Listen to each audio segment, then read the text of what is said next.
nature's wrath. Pour out a drink for Saint Moon, phantom acolytes too. Remember, the elf cabal is always watching you. Lame burrows, triple orb, entangle the grunt, fight the horde. Mana gone, super wells, salt is on, never trust an elf.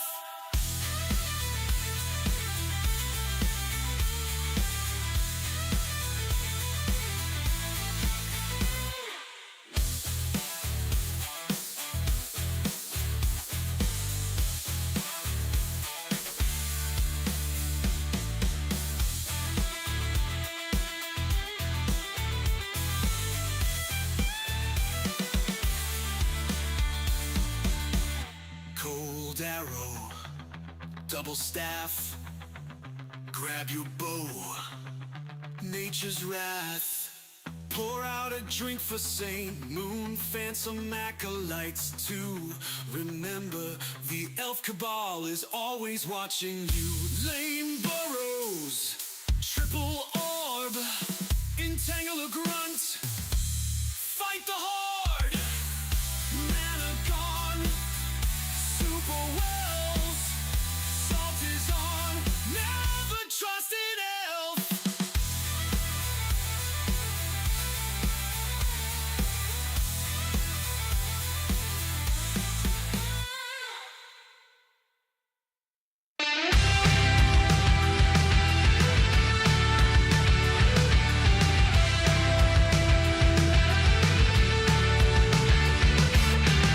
Do you lie awake at night? Are you afraid to turn out the lights? Is there something you're scared of? What's there out in the dark? Make sure to keep all your windows locked. Do you surrender? You try to stay awake. These walls you can't escape.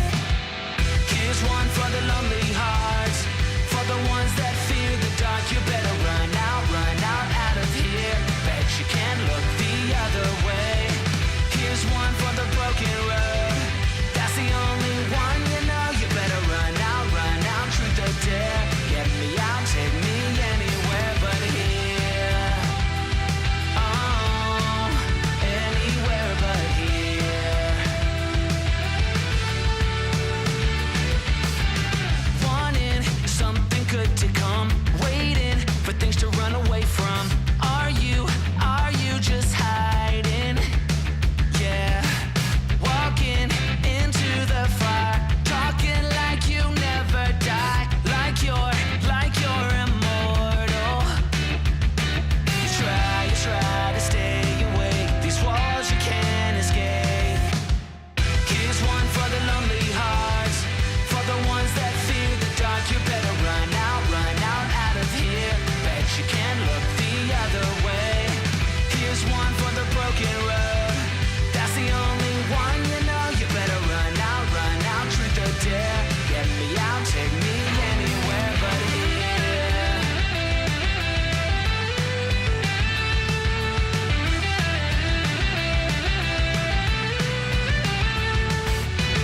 Here's one for the lonely hearts, for the ones that fear the dark. You better run out of here. Bet you can't look the other way.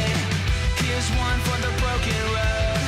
That's the only one you know. You better run out, truth or dare. Get me out, take me anywhere but here. Oh, anywhere but here.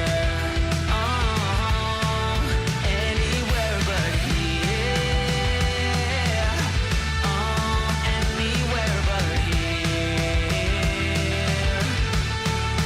Anywhere but here.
this is real. A slippery slope, it's not enough to please you. Pretty Caroline, oh, oh, oh, oh, stone cold stunner. She was a winner, started working at the dime. Oh, oh, oh, oh, surface of her mind. To count your blessings, cause this town ain't fair, town ain't fair. They'll put you down and leave you dead, don't make them scared. Yeah, that's the ugly truth. How they come in for you. Yeah, yeah, let's go. It's the missed opportunity train. It only comes on a very blue moon. You blink twice, and you missed it again. Waiting in line for the party to end. Guess you didn't get what they asked for.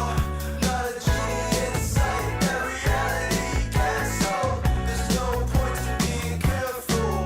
Learn the rules of the game before you lose your mental. Pretty Carolina, the stone cold stunner. She was a winner, started working at the diner. It serves as a reminder to count your blessings, cause this town ain't fair. They'll put you down and leave you dead, don't make them scared. Yeah, that's the ugly truth. How they coming for you. Yeah, yeah,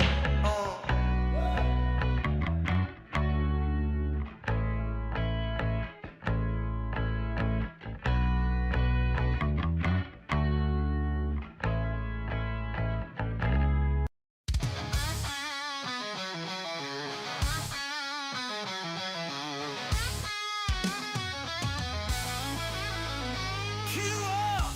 Random guy, Archmage, orders right.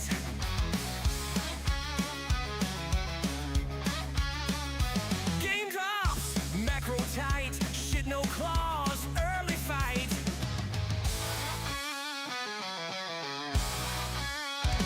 Bull kills, expo fast, lumber mill, shit hacks. Call the boys and quicks around. Build 6 towers or get clowned. Where's my TP? Shit, I'm blocked. Here he comes. Trees get chopped. Hold this base. Game's close. Fuck that guy. He's toast. Let's get that red before they do. Grab some heal scrolls too. Gonna show some bad you.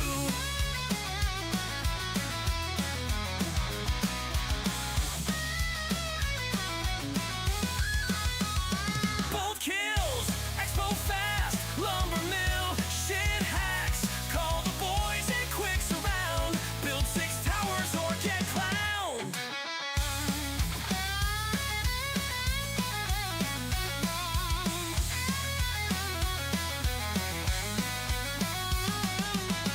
Let's get that red before they do. Grab some heal scrolls too. Gonna show some body you.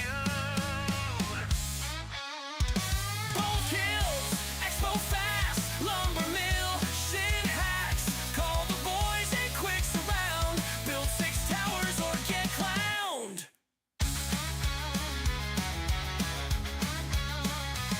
Where I out micro and outplay my opponent and still lose anyway.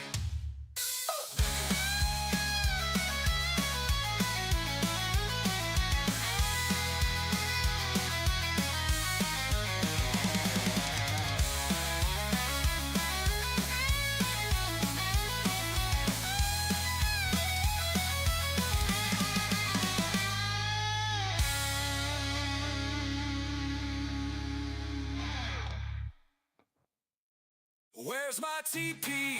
Shit, I'm blocked. Here he comes. Trees get chopped. Hold this base. Game's close. Fuck that guy. He's toast. Let's get that red before they do. Grab some heal scrolls too. Gonna show some body you. Where I out micro and outplay my opponent and still lose.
about your civil rights. You demand that I eternize your name. Walk ahead.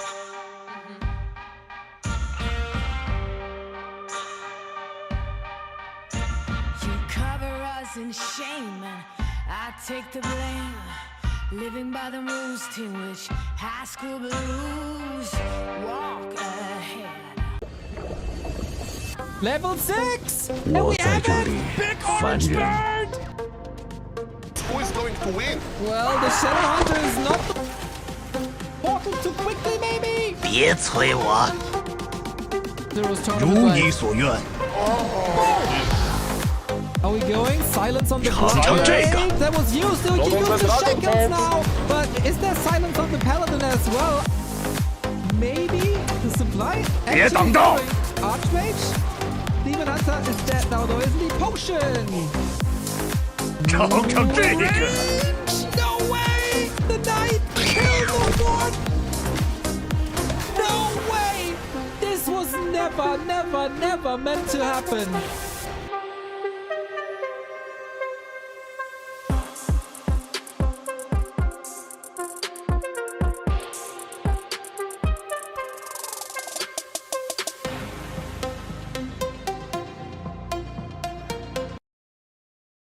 Let's go, everybody! Super Sunday at Super League. $20,000, $28,000 on the line.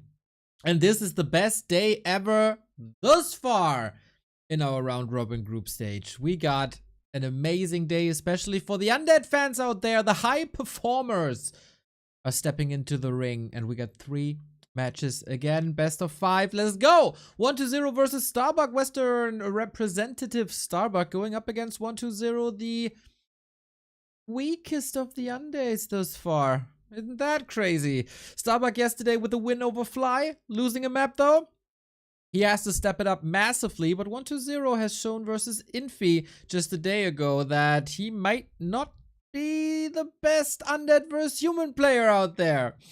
We'll see about that. Then the Emperor is stepping into the ring. He lost the series versus LabyRinth, but the great recovery versus Kaho with the 3-0. That was very impressive. Today, Undead versus human for him as well. Where does the matchup stand? We're not too sure.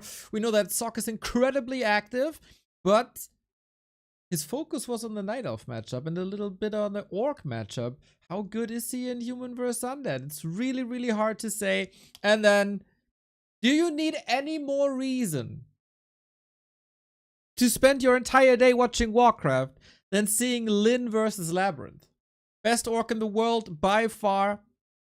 The influencer of the meta for orcs for over a decade, up against the Happy Slayer. The man with an 8-match win streak. Only the 3rd Undead ever to win a mirror match versus Happy in the last decade. I know that. Whatever. LabyRinth is the talk of the town. We're not talking about 40, Happy, a little bit about Lyn, obviously. Everybody talks about LabyRinth. And that's so cool. He's the standout player with his very, very own style. So can he ride the wave of momentum going into the league here today?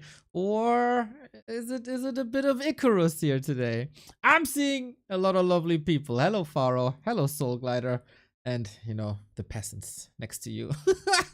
And, of course, KMS 3D. Greetings to the Swiss. 102 month of support. That's just incredible, man. B2W Woofies, indeed. I'm so hyped, guys. I woke up 8:30 today because I was so hyped. I couldn't sleep anymore. Old mate dad. Holy smokes, man. 25 month. Always nice to see you.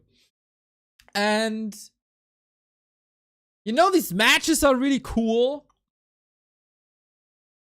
and very hype. A little bit of an announcement later tonight after the matches. I got something cool to share. So hopefully the games are great. Hopefully you like what you see at the end of the stream. But yeah, 8:30. I am not a morning person at all. Like, at all. I like to sleep in. You know, if I get up at 11, that's totally fine. I'm a night owl. Today, 8:30. Watching the lineup made me so hyped. Putting these promo pictures together hyped me up. Mr. Ape Man! Of course, following Mr. Ape Man into the Dolphin Cocoon Butterfly Animal Zoo tournament, where he reached the top 8. Congrats, congrats, congrats. Man, I'm so hyped. Okay. We asked for a couple of predictions on our Discord. Discord.backtowarcraft.com. Let's see. Sharky predicts a win for Sock tonight. Anybody agreeing with Sharky? He's still one of the youngest community members. He might be a little over-eager. Not too many people believing in Starbuck here today. I think nobody thus far believes in Starbuck. I have no idea how Sock will do. Me neither, man. For me, he's the big question mark. Happy Smash? You do, Faro? Nice. I believe in Starbuck. I personally believe in Joe Hendry, but that's just me. Talking about Faro, by the way, he is the guy with the elephant profile picture that you see on War 3 Champions. And he is doing the Lord's work at the moment, man. And someone did this picture for him. That was Soul Glider. The elephant on a frozen throne with Frostmourne as a keyboard. That's Faro, everybody. If you're playing on War 3 Champions, or if you're watching games that are played on War 3 Champions, currently the guy is carrying a lot of work on his back. Doesn't matter if it's about servers or routing or optimizations or like anything really.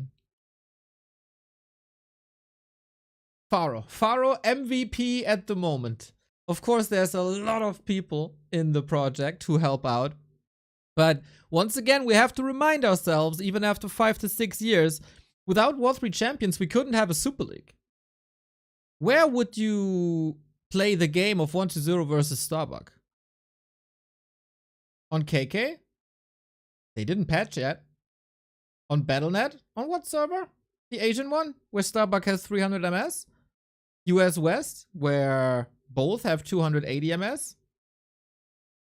Or should we just thank the lords of War 3 Champions, the Pharos, the Kovaxes, the Toxies, everybody who came before, that we have a server where both players have like 90 MS? Never forget to be thankful for that environment that is provided by a lot of volunteers. And yeah, taking things for granted is obviously easy because it is the standard. You get used to the status quo, right? But maybe make an effort and don't take it for granted. Ivan, thank you very much. With first super chat of the day. Let's help with the rights for the next big tour. Yeah, little disclaimer, Super League required us to buy the broadcasting rights. You guys have chipped in quite a bit. It's super lovely to see, and I think the games have shown, whether that's the Starbuck versus Moon series, or the Lawlight versus Fortitude series, or the Labby versus Happy series, that every penny was worth it. It's still extra cost that we usually don't have. It is, of course, our duty to bring you the best games, and therefore we obviously do that. But if you have a Prime sub lying around, we gladly take it.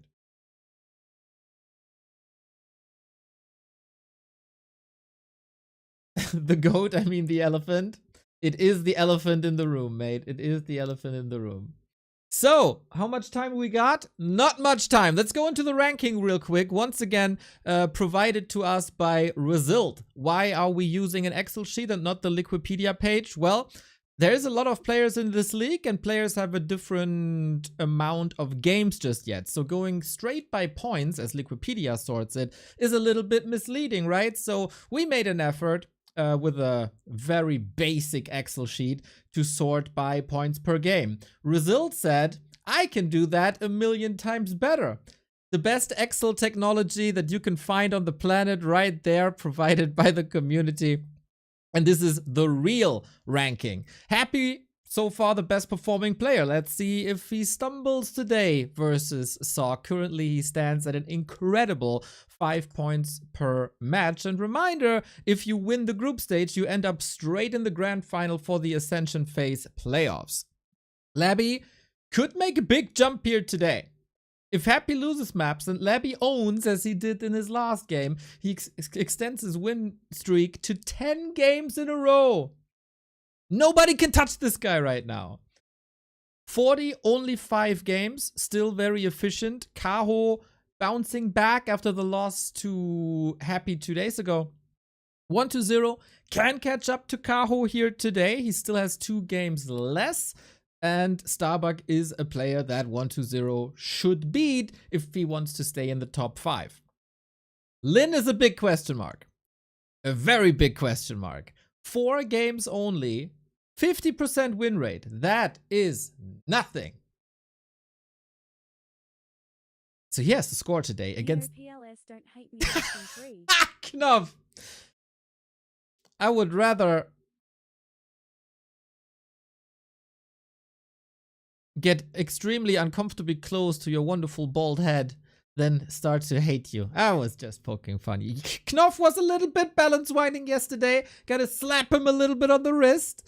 Thank you for the 39, my dude. But yeah, speaking of orcs, Lin has to perform today. He has to be the chosen one to crack the code how to beat Undead on this patch. He gotta score points. And if it's just a 4-2, since everyone else lost to LabyRinth, that would be a grand accomplishment, of course. Starbuck has started a little bit of a win streak. This is what we were hoping for. Prior to his vacation, he seemed a bit burned out. And I mean, I'm not saying he didn't put effort in, but he was also a bit unlucky, right? Like, if 1 or 2 things go his way, like the 0.0001 millisecond decision versus Moon here, or the matches versus Colorful, or also the close games versus Kaho, this bar would look a lot different. He has started a win streak, Focus, Lawlight, Fly, all defeated, but those were also among the easier opponents. Now the real test, was it just because he got weaker opponents, or is Starbuck actually doing better? We'll see about that. So, that's today, guys. That is today.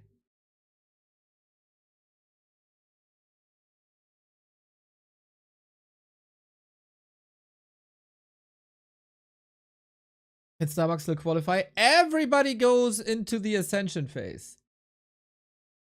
The thing is... Okay, Knopf.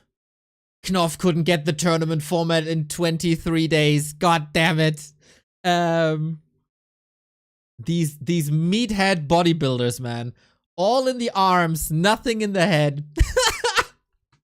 This is the Ascension phase, everybody. This is the league, right? We have the table standings right here.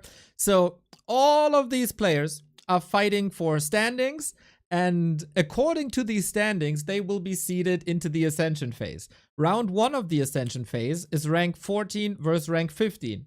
The winner goes up against rank 13. The winner of that goes up against rank 12, etc., etc., etc., up until the grand final, where the winner of the group stage will be seeded. I hope you get that now. Orc brain. What can I say? What can I say? So actually, Fly still has a chance to win this tournament. Theoretically, Fly still has the chance to win this tournament. Okay, the games apparently started early. I was not aware. I'm doing an effort to make a pre-show here, and they just start early. Holy shit. If you spoil, you get banned. You know the drill. We go into the first match. We have, holy shit, this is loud. 1-0 versus Starbuck. 1-0 attacking the top 5 and wants to stay in the top 5. Starbuck on a redemption arc, but this is his biggest test today. We have seen this match in Dubai, and maybe maybe Starbuck can get a little bit of redemption here. 1-2-0 among all the undeads. This is not his premier matchup. He shines in the mirror match. He shines versus orcs. He gets better and better and better and better versus night elf as well. But against human, he still struggles. Does he struggle enough for Starbuck to beat him? We'll see about that. The recent results between the two, it was a 3-0 win. Wait, that's wrong. That's the wrong stats. Give it a push. The last match was in B Cup, and that was a win to Starbuck. Actually, the past 3 encounters went to... What the hell is going on with these stats? Okay, forget everything I said. Here we go, here's the game. I have no idea what's wrong and what's right. Maybe I have to look it up on War 3 info to be more reliable. Bad stats, bad stats. Anyway, where is the matchup of human versus undead currently in 2025 after patch 2.03? We kind of don't know just yet. If we're just going according to the patch notes, it should be a pretty big buff to the undead because of Cryptlord, because of beetles, because of ghouls that have heavy armor, and Archmage. The human player is relying a lot about water elementals and rifle pushes, and that was all weakened by 10%.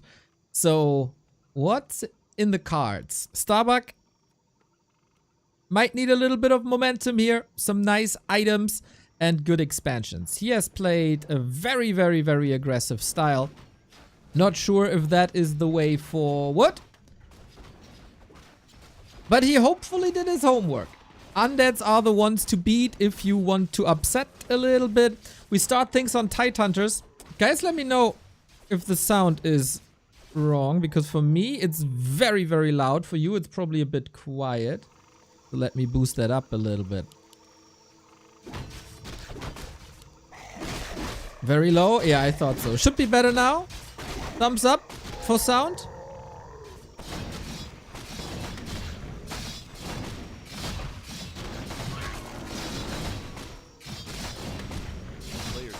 Good. Thank you, guys. Alrighty. Starbuck with a claw. Starbuck with gloves of haste. Starbuck with good damage on the Archmage. That's what he needs. Question is, will he be able to get level 3? And is it a task for him to go to level 3? Or will he rush across? Nope. We ain't doing that. You can hear it? Alright, alright, alright. So, 1-0. Faced Infi yesterday, and he was struggling quite a bit. The first 2 matches was a pretty clean 2-0. It was a lot about base races. This might just be Starbuck's big advantage, that he has the game tape of yesterday's match. And if 1-0 didn't change much, he can exploit that. Boom, just like that. Level 3 Archmage rushing across, cancels the Haunted Gold Mine. On the other side, there's only an Arcane. And this is what humans have learned in the past couple of months, I would say. Be a bit more conservative with your expansions. You don't need to rush it. Build it when you feel safe and keep the option to tech. Archmage is looking for Stranglers here. If he can kill this Ziggurat, that is a gigantic win, of course. Starbuck had some good ideas in the past. Sometimes was a little bit unlucky, but yeah, that is for sure a killed Ziggurat. Not even unsummoned. On the other side, tower is going down, workers are being attacked. Micro Jordan, thank you for the raid. And the tech is running. 2 minutes and a bit. That is then a rifle push. Oh, that peasant. Careful, careful, careful. Got it. On the other side, pure aggression. Love the way this match is starting. And graveyards have been under attack in the past. Graveyards, of course, block the entire tech tree for Undead. Doesn't matter if you want the Temple of the Damned, or if you want the Slaughterhouse, or if you want Fiends. Everything is dependent on that graveyard. It's a lot of HP. While it builds, it's a lot of HP per second, so it's not that easy to kill. But have an eye out for it. Another peasant under attack. Ooh, Starbuck wants this graveyard. This is exactly what Infi did yesterday. And the Iceman is a very good player to learn from when it comes to execution like this. No more lames, but it is the level 3 Archmage aggression. Against who was it? Was it against Labby? Where Starbuck was going in with so much level 1 or even level 2 aggression. And it didn't work. And I was casting this with Remo. I'm like, God damn it! Remo was yelling again, right? Mean at the players. As always. Why? Why aren't they just creeping? Boom, man. This is the result if you listen to Coach Remo. But careful, buddy. Got a TP out here. I think absolutely worth it. So we are... Oh, stuck in the base. Stuck in the base. Oh my god. Don't... No. Oh. Drukon, thank you for your prime.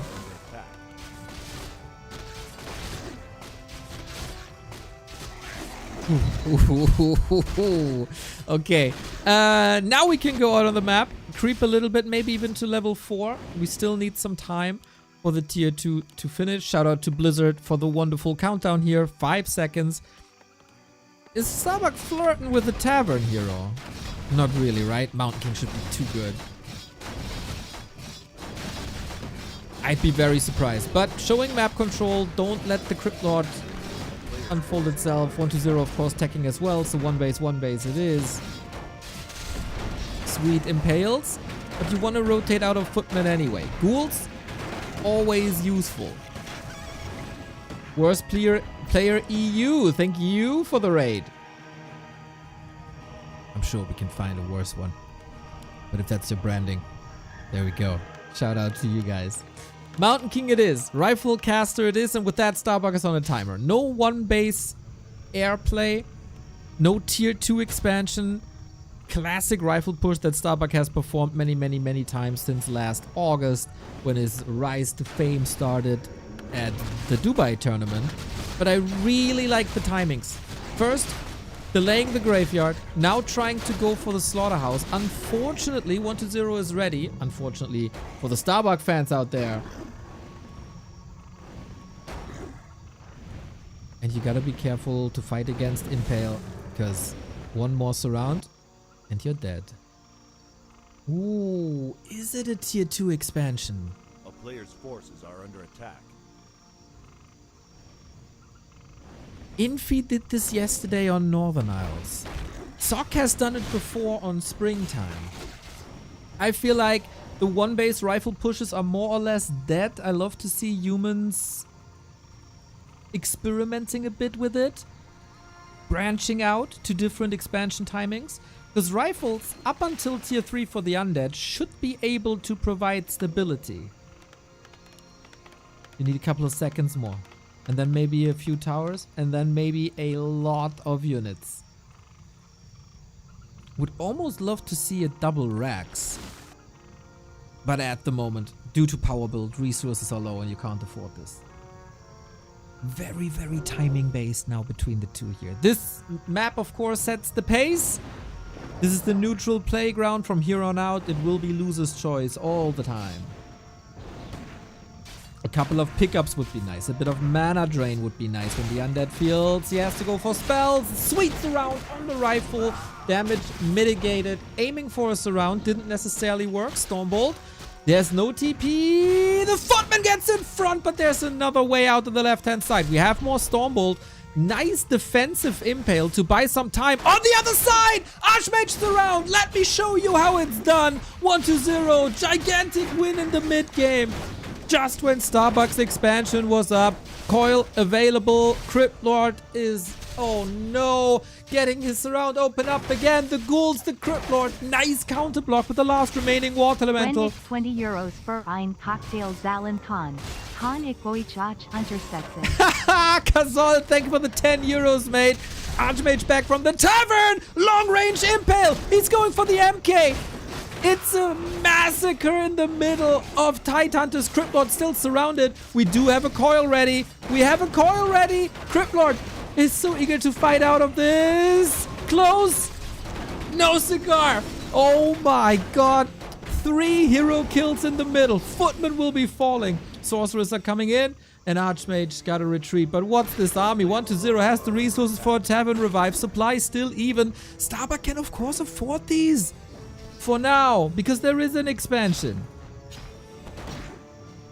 An unprotected expansion.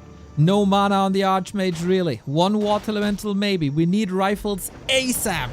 We don't have Dispel yet. Not a single upgrade. Starbuck is sending the unit straight into the fangs of the ghouls. Destroyers are coming in. Frenzy is coming in. I think 1-2-0 has a fine lead here. Mountain King back though. Mana Potion. This dwarf has to save the day.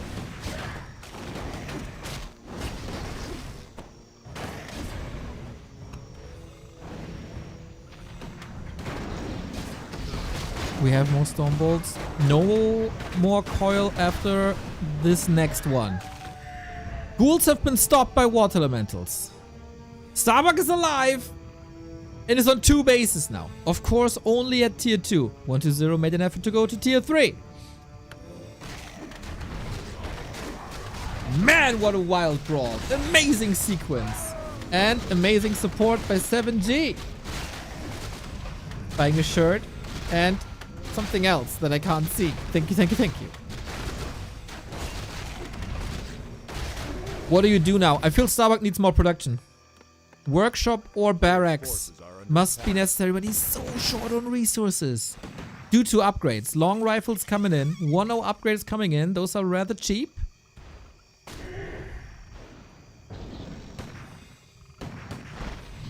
Very much a numbers game. 1-0 in no upkeep. Therefore, it's not double income. Another Nova, another kill. What do you do against these destroyers? Many humans have tried to counter destroyers with riflemen. The splits are fine, so the Orb of Annihilation doesn't deal too much AoE. Love the army positioning. Barely 2 units standing together. And that's what makes destroyers so good, right? Having mana, having AoE. Careful. Mountain King at 50%. Oh, would he love to have a Paladin? Impale is insane! And here's the Nova. And now they're all clumped up. It's an invite to mass murder once again. Rifles are falling in seconds. Starbuck drowning under the undead damage. And he can't pick up the pace, can he? He has another mana potion, but the hero seems so healthy. Always a little bit of control thanks to the sorceress, but with 2 destroyers in the air, this spell is looking fine. Lich. Oh, he sees the chance here, but Impale as a defense mechanism is so well done. And the Mountain King might have a mana potion, doesn't have a heal potion. Crypt Lord gets another victim. Impale, mana for days. Courtesy of the statue. And now we're holding on to dear life. Maybe Starbuck should have repositioned into the safety of the tower before. But in hindsight, that's also easy to say. Archmage is praying for his life, has another TP, but with that, almost has to give up on his expo. Can he get a few gold coins out of there? Doesn't look like it. Great timing by 1-0 and expansion behind this. And the strongest Chinese Night Elf player is on the way to a 1-0. Starbuck down to tech with economy evened out.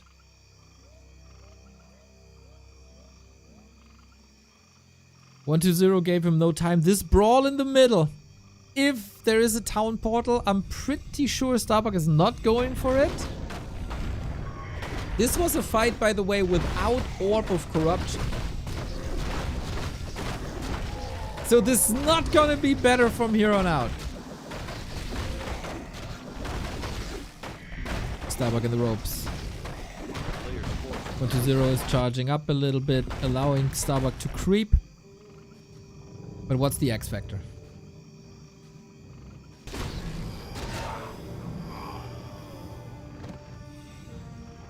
What's the element of surprise? It's gotta be mass, but there's no farms to allow more mass.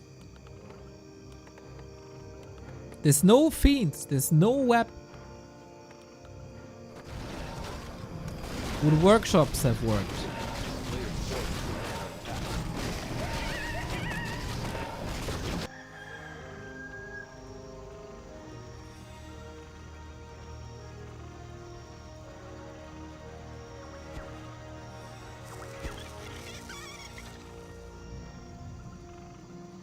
Invis on the Sorks. Town is under siege. Interesting. Rune Bracers on the Lich. Only battle bongos.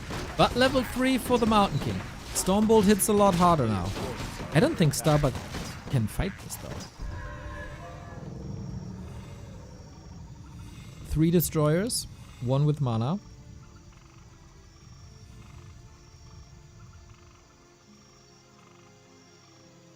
Where is the win con? I don't think a hero focus is realistic. Item on the ground. Almost stole it here. But Mountain King got it. He got a heal scroll, but destroyers are looking so damn fine in conjunction with Crypt Lord. It's the second day in a row where I see a lot of rifles against the Crypt Lord, and the higher the Crypt Lord is, the better it is versus rifles and heroes alike. Trying to go for a hero kill, but this is unrealistic, man. There's just no follow-up. Usually the strength of the human is that the Crypt Lord is meaningless in the later stages. Because there's air, because there's Dragonhawks and Griffins. But Impale level 3 against rifle casters is a weapon of mass destruction.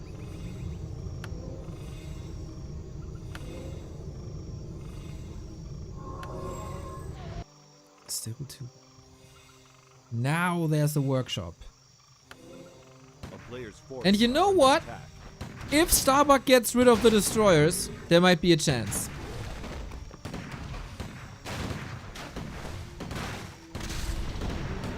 But that's a big if. A big if. Again, Impale hits hard. Trading ghouls for rifles. The destroyers are the problem. Whoopsie! 1-0 losing one. 1-0's army is not impressive.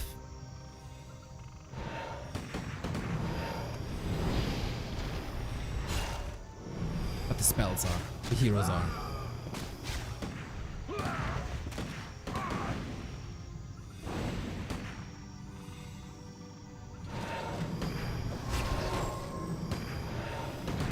Stop the Impale with the Stormbolt. Nicely done. But there's mana for days, man. There is mana for days. Thanks to statues. Mountain King in the thick of things. Still missing his buddy. And that is indeed game. DJM, JMM, thank you for the 47 month. 1-0 finds a nice way to counter this. Breakers was a late game idea by Starbuck, but this rifle play is fragile. And 1-0 was striking when the iron was hot. Very, very hot.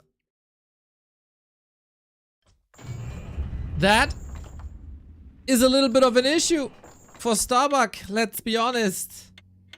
The middle, like first, being forced into a town portal in the middle was an issue. And then having no town portal with that brawl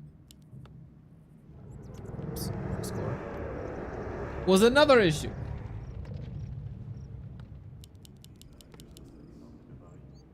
Did Starbuck bounce back? We are going into his loser's choice now. It should be the most favorable map for the Slovenian.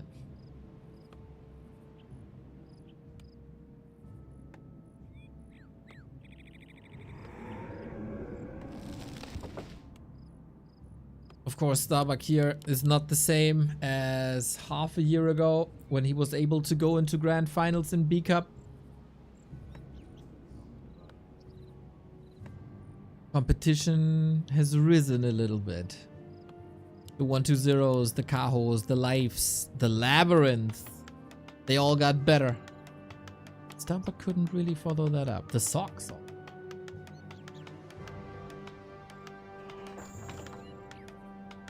Hammerfall it is. Archmage it is. And it should be a Crypt Lord as well. Well, 1-2-0 has been a fan of Ted Fiends for a while. And on maps like Springtime is also displaying a Lich every now and then. Crypt Lord it. Similar to what we've seen yesterday versus Infi, where the start of the series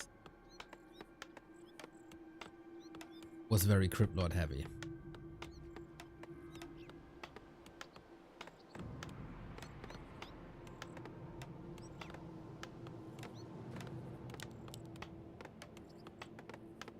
player's forces are under attack.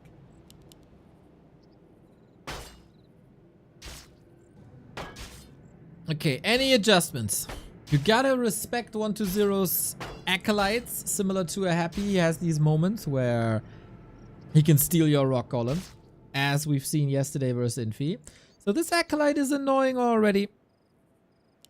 Puts the footman out of position with that he can't really draw out the creeps. But apparently that is not the goal. Starbuck seemingly listening to Code Remo again. Creep to level 3 Archmage and play the aggression game. Or maybe it's rather Coach Infi than Coach Remo. But they're going in the same direction in general.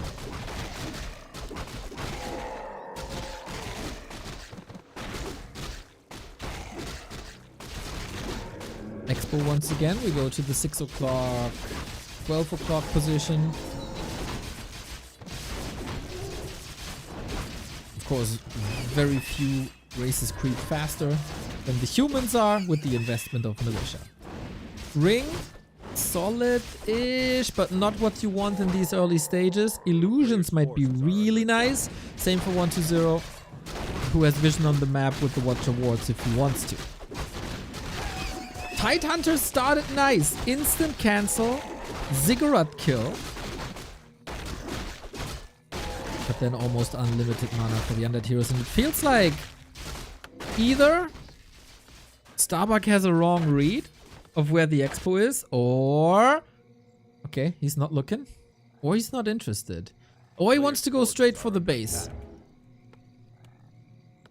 Ghouls will return when they're hurt, and we got level 3 now, but he had the wrong read.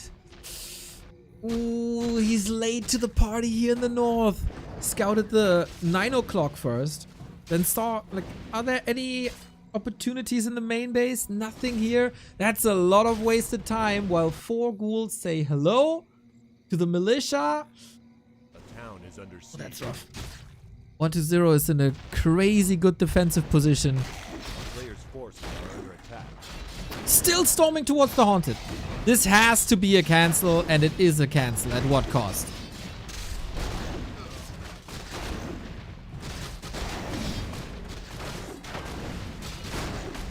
One water elemental is surrounded, but cancel it is. On the other side, we chase the ghoul with militia to the shop. Okay. Level 3 Crypt Lord evens out the economy advantage. This time Starbuck gets the staff. Really nice. You don't want to lose your town portal early on again as you did on Tide Hunters. But the Crypt Lord has a staff as well. And guess where he's going for? But Starbuck is already here. If this is an Arcane Tower, there's a solid chance to hold this position. The town is under siege. And we try to dribble around the Undead defense forces once again. Water Elemental movement, solid, but not good enough. 4 footmen, is that enough damage? Absolutely is. We are microing the Naruk Tower, but that is not enough. Good damage, of course, on Water Elemental. Good experience for the Crypt Lord as well. 3.4, out-managing, or out-leveling the Archmage a little bit. 2 cancels, though. It's a lot of time. Yesterday, we had a game where for 10 minutes... we were stuck on 1 base tier 1. This can happen in this matchup.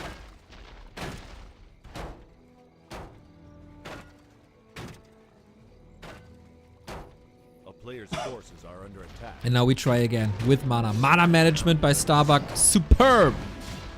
And he's... oh, Archmage. The staff's on cooldown for 15 seconds. Gets another cancel. 12 seconds. Is he seriously losing the town portal? Doesn't look like it. Crypt Lord cancels his expansion down the road, so we stay with 1 base, 1 base. Nobody is tech-in. He did use the town portal eventually with 1 second on the clock. A player's forces are under attack.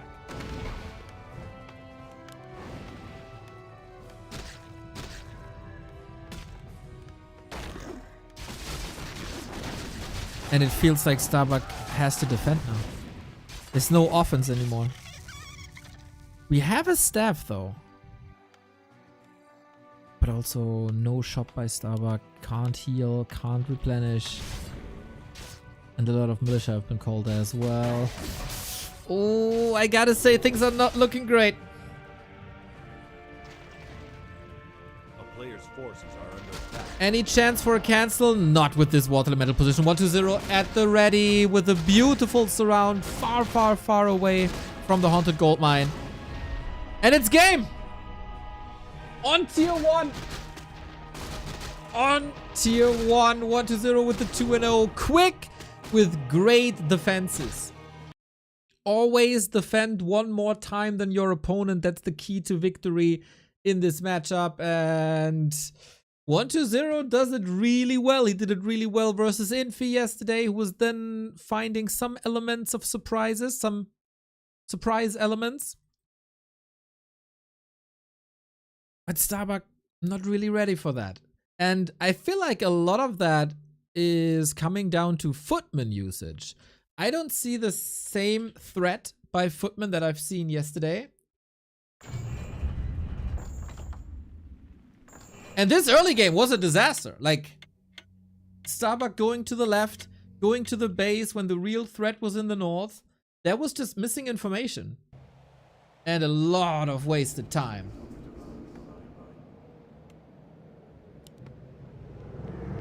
And you can't afford that on this level. Not at all. It is a rough situation to be in if you're Starbuck. Coming in with the win streak. Nice. But 1-0 is his fiercest opponent in quite some time. And now it looks like the Starbuck of before the vacation.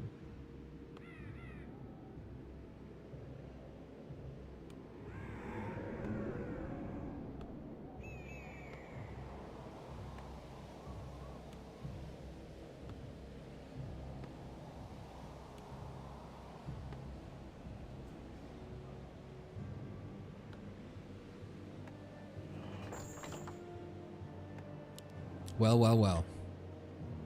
What's left in the tank, Starbuck? You have shown before that you can be a fighter.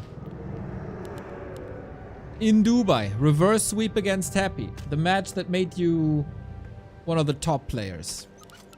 1-0 yesterday opened with a Lich. And he's not falling for it because it's a Pally Rifle alert, everybody.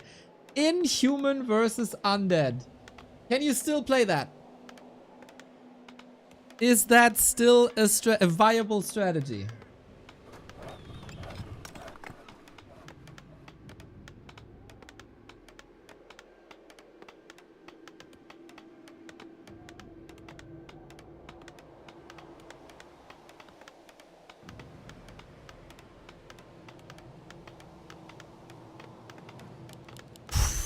Questionable. Questionable, but I like that he's shifting things. It didn't work for him with Archmage, not with level 3. And go back to what made you famous. Very, very good call by 1-0. Anticipating that against Starbuck, there is a chance on a map that it's Pally Rifle. Because if he goes Lich now, as he did versus Infi just yesterday, he's probably dead. Like, there's rarely build auto wins in Warcraft. But Lich versus Pally Rifle is a build auto win for the Pally Rifle player. And Cryptlord is a lot better. Expansions versus Pally Rifle works wonderfully given how slow the Pally Rifle strategy is. You basically get that set up for free.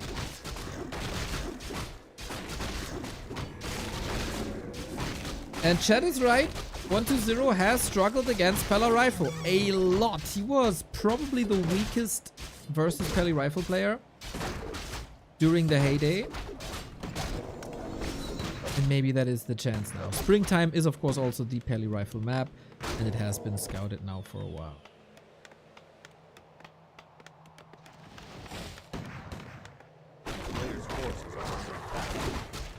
The solution is Expo, creeping, and mass. Rely on your Expo, fortify it, and then what do you do as the Undead, as the human, against the Expo? Oh my god. Oh my god. Oh my god. When it rains, it pours, huh? Rally point set wrong. This is already a slow strategy. And then you miss out on one rifle.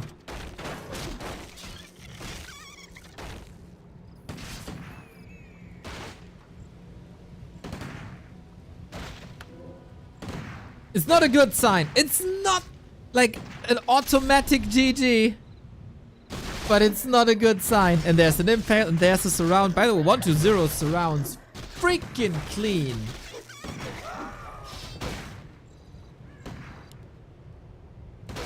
Throughout the entire series.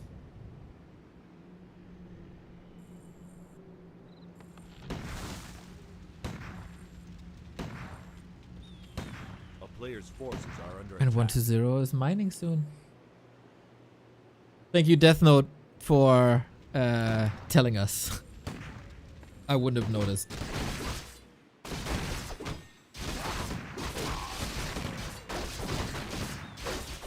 Oh, worker down to a creep spot with Holy Light at the ready. Starbuck is checked out. Starbuck is checked out. This is not the level of play that you need in the Super League against a top 5 player.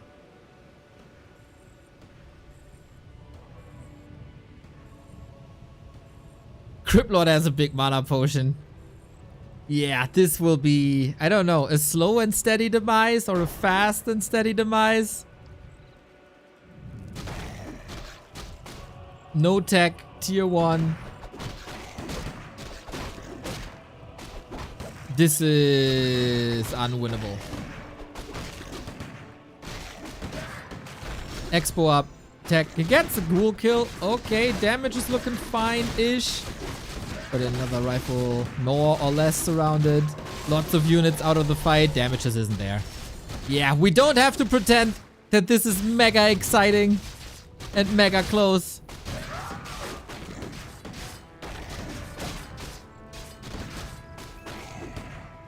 A lot of kills now.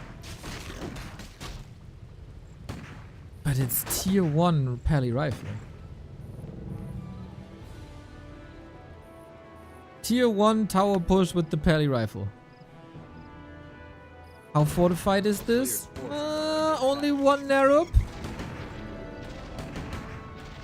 But yeah, we're half mana. And of course, Criplord has 3 units, right? It is a tower push. Alright. Alright. Let's see how this goes. We blasted through the big mana potion. New ghouls coming in. Every kill is a death sentence for this push.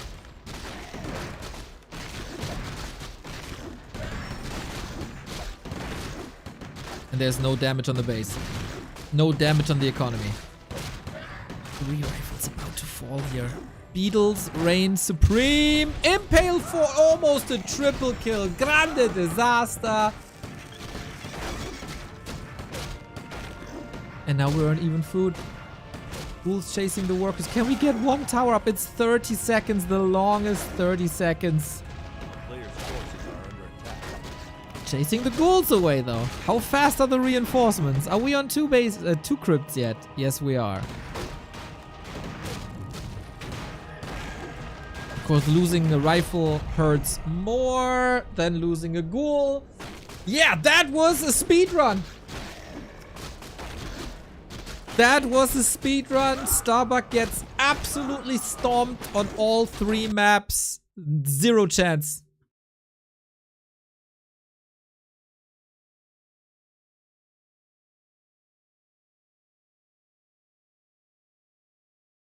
And then I think map 3 is get this over with. Very, very disappointing. But 120 shows he's a force to be reckoned with. This was not enough. Infi did a way better job yesterday. Where games also lasted like 6 to 7 minutes sometimes, but was a lot of back and forth. There were tricky attacks into 120's base. Lots of pushes towards a haunted gold mine, for example. This wasn't it. And that is 6 points for 120. Finally, we have 3 undeads in the top 4 again. My god, that was hard to look at with this Kaho in the top 4. Now, things are set again. And 1-0 in the top 4 with 4 points per match. Those are really the top 5 standout players so far. Happy, Labby, 40, 1-0, Kaho. And Starbuck has to look down again in a tier with a moon with a focus. And a colorful. Yeah, a bit sad for him that the win streak is over. But this is a different caliber. And today's games don't make us too hopeful, unfortunately, because the heavy hitters are coming. Happy, Lin, 40. And versus Life? Maybe some points versus Life. But he's facing the holy triumvirate of Warcraft 3. Or the unholy, when you look at Happy. 4-1-2-0.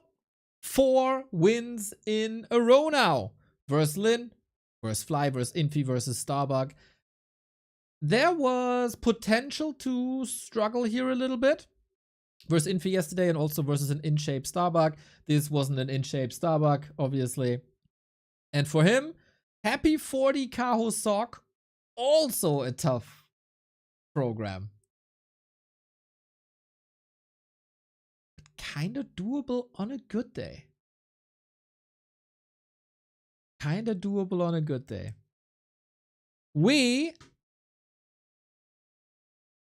They started the next match already. Jesus Christ. Okay, we're rushing through this. I don't really like this, but okay. We got the current leader of the pack in Happy. Happy lost to Labby, but every other game was very, very, very strong. Even the matches that could have been closer, like Life, like sometimes a Colorful, like sometimes a Kaho, totally Happy's way. Where do we stand with Sock? Of course, Happy wants to stay on top. He's always aiming for 3-0, right? So that's his goal in every game, basically. Sock on the other side. He still has to face Happy, Lin, 1-0, and Moon. A good season. Top 8. I think in the top 10 is his goal. If he wants to attack higher, and if he wants to surpass Infi and maybe even Life, who surely underperformed, he might need some points today. And I'm really curious where he stands. Like, this matchup to me is still a little bit of a mystery.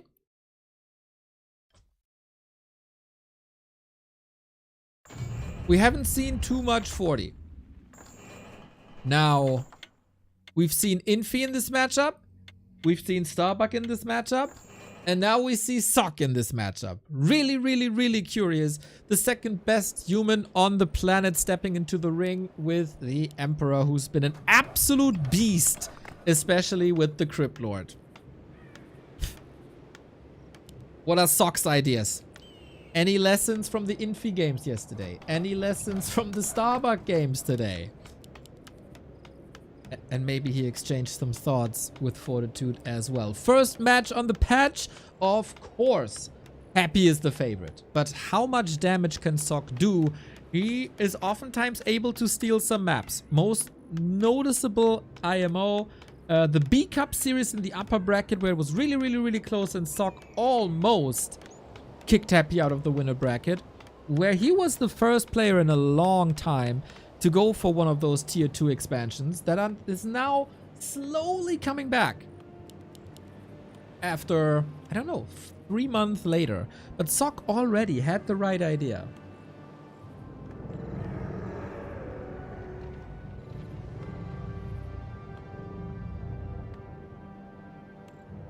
Hopefully, I have a typo in the Super League, guys. Unwatchable. Crypt Lord is the hero. Archmage is the hero. Kinda waiting for a Mountain King arrival at some point. Thank you, Marv, for the 17-month. Much love, you guys.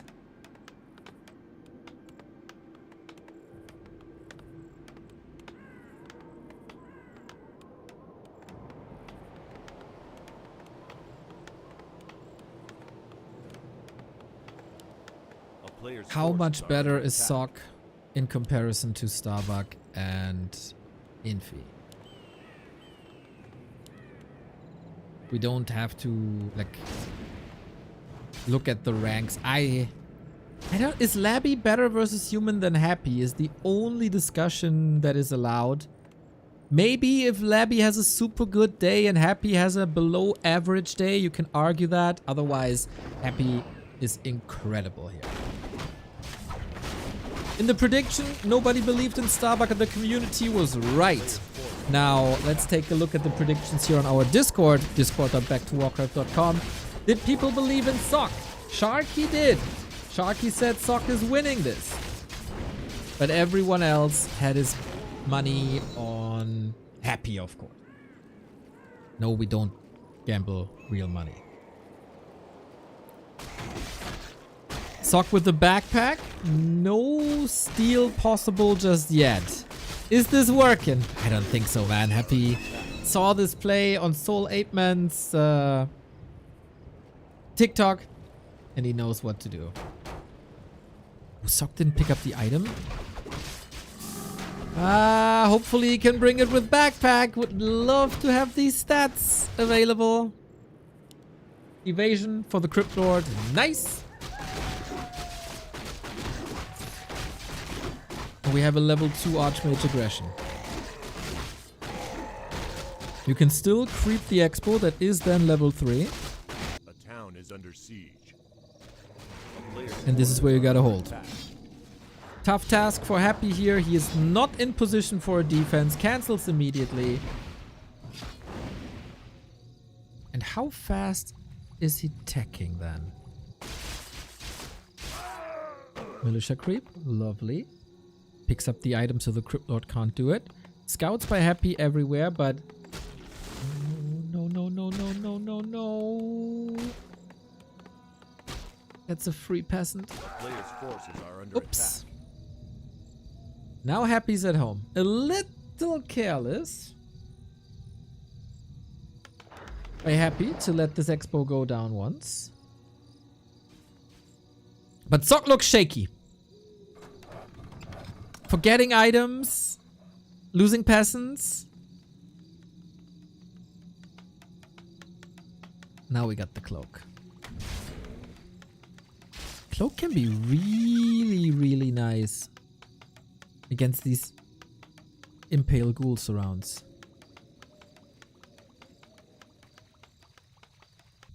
A player's forces are under attack.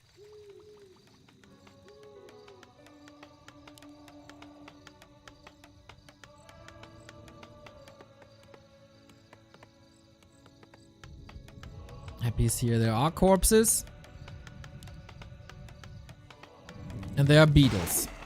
Arcane Tower up though. Ooh, Happy positions in a way that it's not easy to repair and is forced back pretty much immediately because Sock is in his base. But only hurt an Acolyte. That's about it. And in the base, Militia are called. Okay, Sock stabilizing, I feel. The Expo Arcane timing was really nice. Now we got a claw as well, passed over by the one footman. And we weren't too aggressive towards Happy's expansion, rather towards the main. But Happy smells what's coming. I don't know if he saw it. A player's forces are under Can the attack. footman... Nah, they can't prevent the expansion anymore, of course. It's up, Is under siege. but it's about buying time. Happy is teching, Sock is teching. We go Acolyte hunting. Of course, the Narrow Tower is a big help.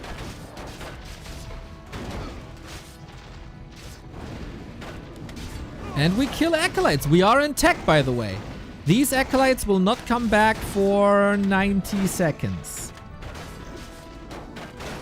I feel like it's a smart attack. You can't be too predictable in this matchup anymore. And Sock surely surprised Happy. This is not without losses. Footmen are suffering. This is experience for the Crypt Lord, but not too much. Especially when you deny. That was rough to do, though. No attacks by Happy. Seems like he's, for his standards, a little slow and very defensive.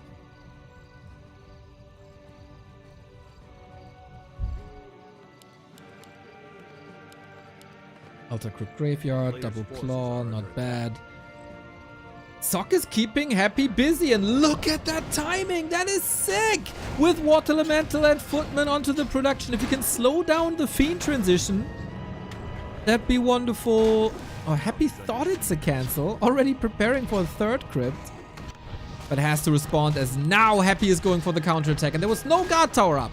Archmage has to rush home. Doesn't have a staff.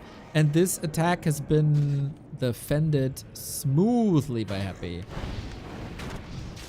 Advantage for the human is, of course, you got the town all up. You can produce the workers. Might lead to low lumber down the road. We're banking 1,000 gold already. Not the end of the world in that regard. It was eventually 3 acolytes falling here. And, okay, I was about to say he didn't cancel the third crib, which is not necessary if you go fiends.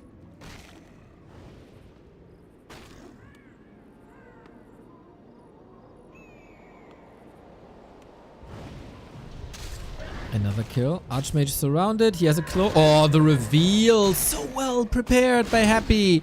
And similar to 120, who caught the hero. Gets the town portal out as well. That is a lot of control. It is a Garg. It's only one Garg though. It's a Scout Garg and an anti-Zeppelin Garg, I think. If he would have committed to Gargs, there would be 2 Gargs right away.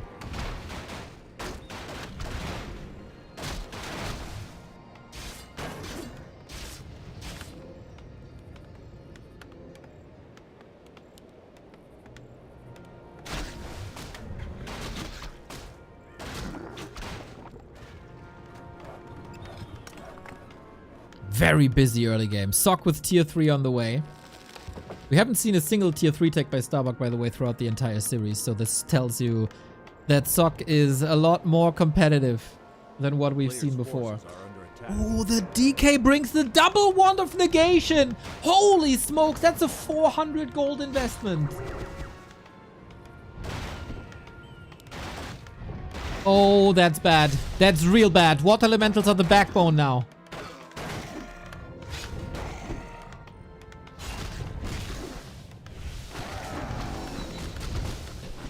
What do you do with your Sock? 3 charges gone already. And the Mountain King is here. Sock stabilizing. And the tech is halfway through. 300 gold. Sorry, 300 gold, not 400 gold. And we get gyros. Fiend production was a bit later due to the Garg and the Wand of Negation. The Archmage is invisible. And he's going straight with the Telestaff with Blizzard for the Haunted Gold Mine. Oh, Sock, you trickster. Very, very early retrain. And that's damage and that's mining time. You real... Oh, Impale. What was that staff? That was too early. Didn't anticipate Happy to react too quickly. That's another TP. That is a super expensive attack. Wasn't worth it financially if you just line up the cost for what that was.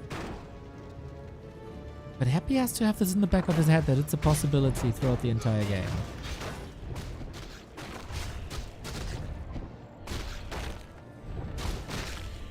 Mid camp goes to Happy. Zeppelin is up. Zeppelin Blizzard drops.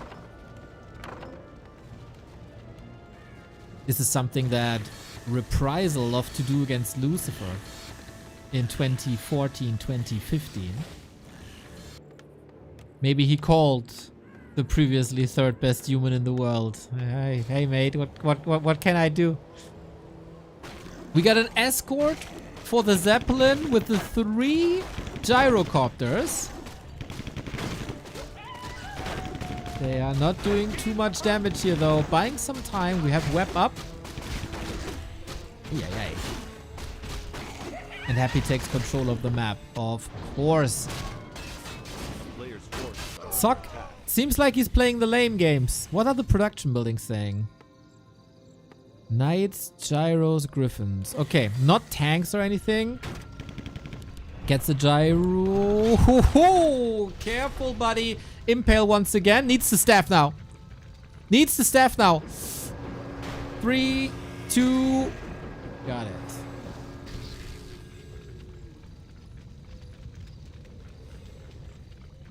A player's Heli out. forces are under attack. Pretty solid creeping for this Mountain King. Same can be said about the DK, of course, as well.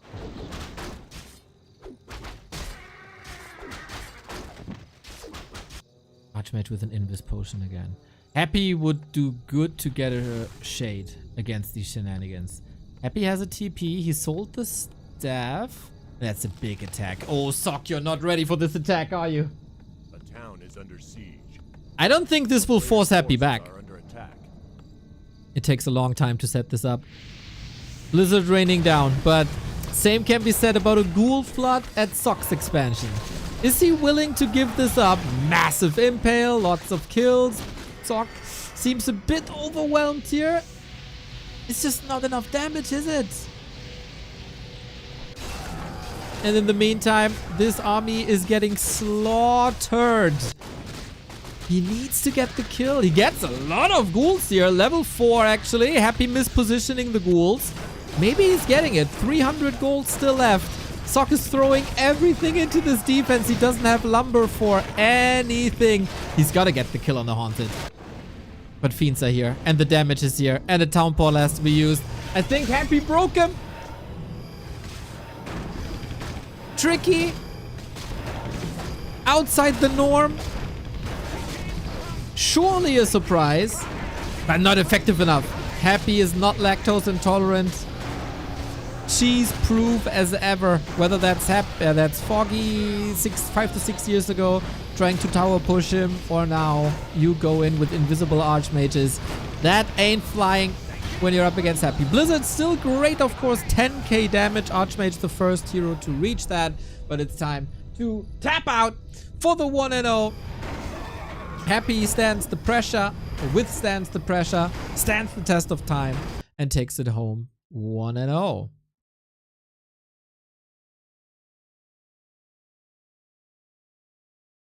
Very defensive game by Happy, actually.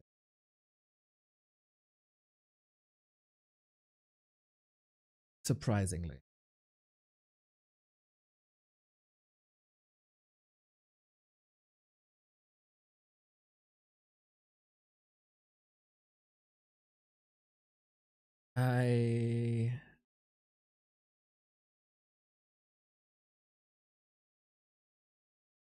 Busy for like a second. And then we go into the next.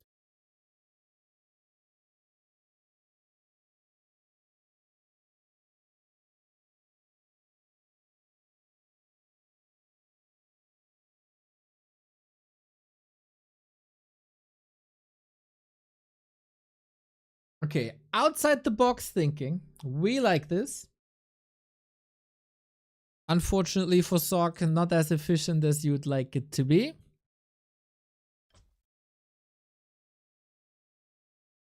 Next map is Concealed Hill.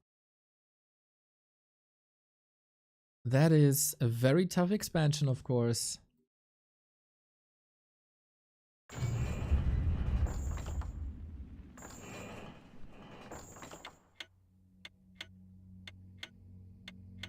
So, can you flex your muscles on the battlefield? He is capable of more. Wonder where things went wrong. Maybe everything was just too expensive. The entire setup for this Blizzard harass cost him a Tome of Retraining, a Town Portal, the staff. It was a lot of Town Portals throughout the entire series.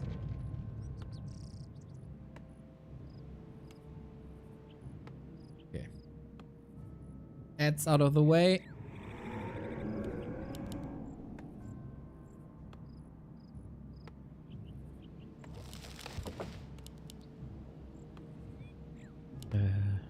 Overlay working? Yes. Sock's map choice. Hopefully a successful one. We've seen lots of base races yesterday between 1-2-0 and Infi. This is, of course, the latest example that we have in this matchup.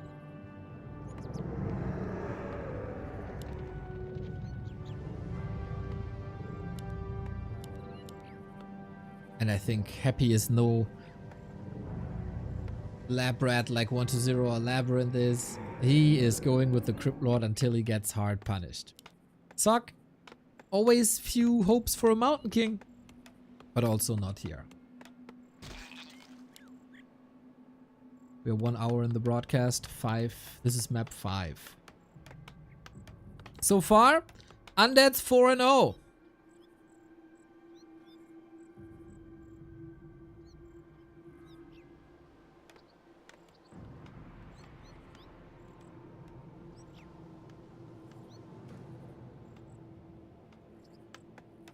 Thought that would trigger a chat response. But I guess you got it all out before. A player's forces are under attack.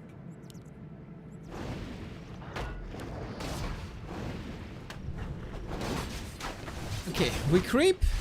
Happy is going for the expansion spot pretty much immediately. No pit stop at the green for more summons. Don't need that. The game plan is out there. Everybody knows early expansion regardless of the strength of the creep spot.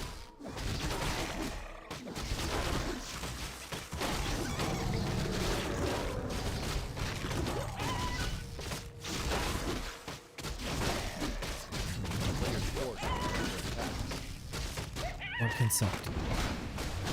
This oftentimes goes into a staff battle. Wouldn't be too surprised to see 2 staffs very, very quickly. Archmage has a footman in position. Very sure Happy is gonna cross as well. The regular setup that we've seen a long time. And Sock, if you needed some hope via RNGesus, there you go. Claws, mental, good damage, good mana.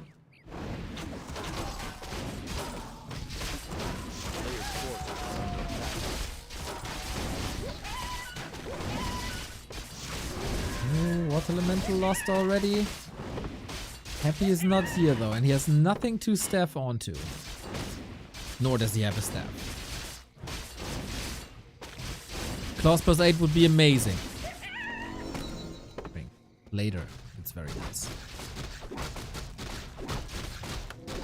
Happy now moving across. Sock, do you want to play defensive and take care of the ghouls and allow Happy's expansion?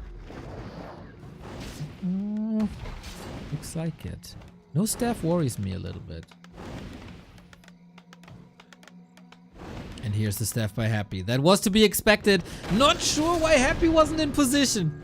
There was also no water elemental. Why Sock wasn't in position. There was also no water elemental parked here. Upgrade is coming in, but it's 40 seconds. Happy, faster, more aggressive, more deadly. So far, now with the readjustments, Sock is able to deal with it for now. No, he can't, as there's so many ghouls and beetles coming in. We have fountains, of course. Crypt Lord can heal there if Sock is not paying attention to the creeps.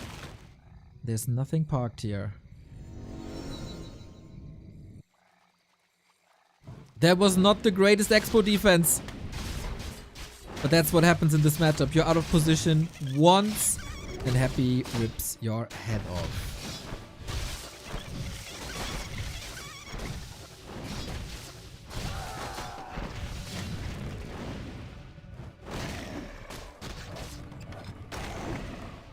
Now you can't be surrounded.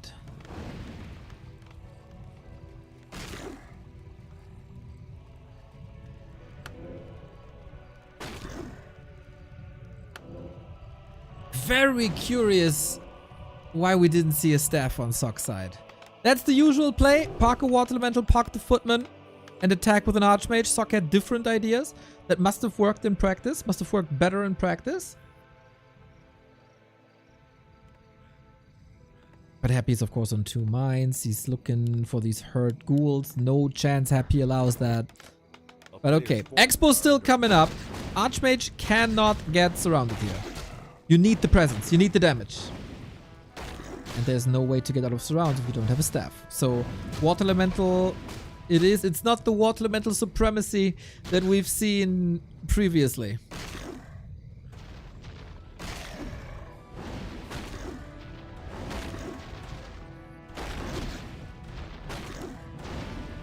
don't think Sock has any business here. Town is under siege. A player's But the forces footmen do. Onto Acolytes we go. Sock. This seems to be his play, judging from map 1 and 2. When the tech for the Undead has started, aim for the Acolytes. Similar idea than Infi had.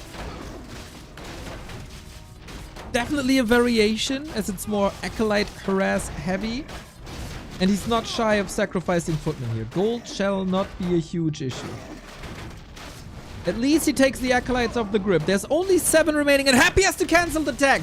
Sock is in this series now. player's forces are Huge accomplishment.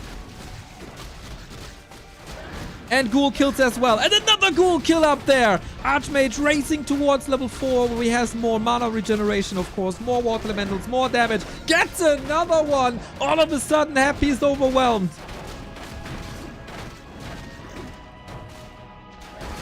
It's not even too many kills right now. A bit of experience onto Happy's account. But this was great. Almost going for a surround as well. How much of a recovery was that? Sock is teching, Sock is mining, Sock is fortifying.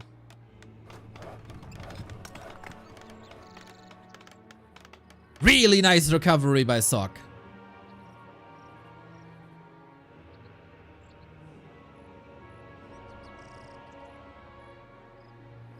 Tech is running again, but we take a look. 70 seconds here. a player's 40 forces are under attack. second advantage.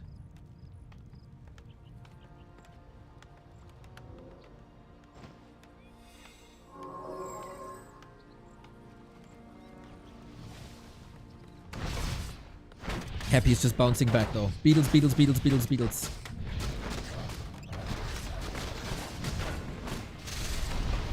Impales as well. Not even mana potions available, right? Mana management on the Crypt Lord looks really good, but the defense is good. Arcane Tower targeting is a bit off by Sock, unfortunately. But he controls this well. No counter attack. It is the pendulum swinging back, forth, right? You attack, I attack. You attack, I attack.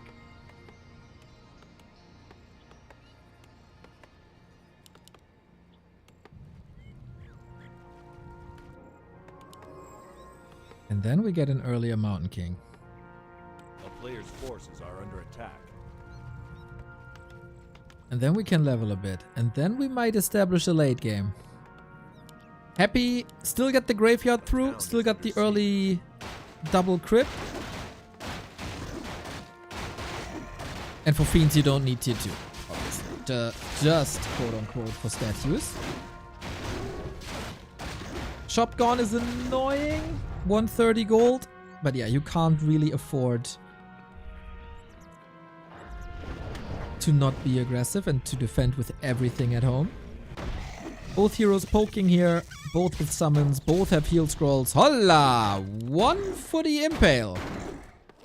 Interesting. A town is under siege. Catching a fiend would be huge. Look at all these ghouls still available, man. Surely, and by far, the dominating tier 1 unit in Warcraft 3. Player's forces are under attack.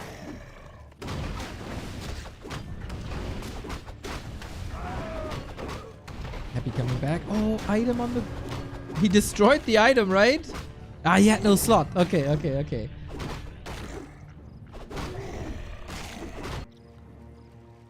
This could be solid XP here. But Happy's min-maxing, as always. Ah, okay, got it. Nope, didn't get it? Wait, did he get the beetle? Oh, he did. Okay. Player's forces are But this expansion is rock solid now. Even got some towers. Coming up with the workshops, coming up with more barracks. And the tier 3 is running for quite some time. Still gotta be careful here. Heal scroll is on cooldown. And oh my god. The DK, 600 gold invested into double wand, double mana pot. Well, he had some time that he had to wait for tier 2 to finish. This is a huge power spike. Sock also, 1600 gold.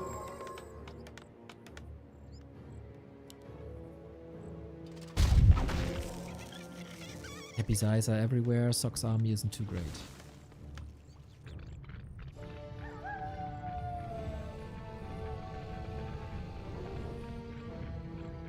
Happy's army is not super impressive, but Sock is very fragile. Only 6 footmen, no defend. Currently, Happy has all the map control in the world, but he's doing it again. It's early Blizzard. And Happy probably thought, he's not doing that again, huh? These shenanigans, there's no way he's doing it again. But guess what? He is doing that again. That was scary. And this time we bounce. What's the X for? Sock dodging a bullet. And the DK has the staff. Not the Crypt Lord. He's forcing a happy reaction. I like that, Sock. I really do.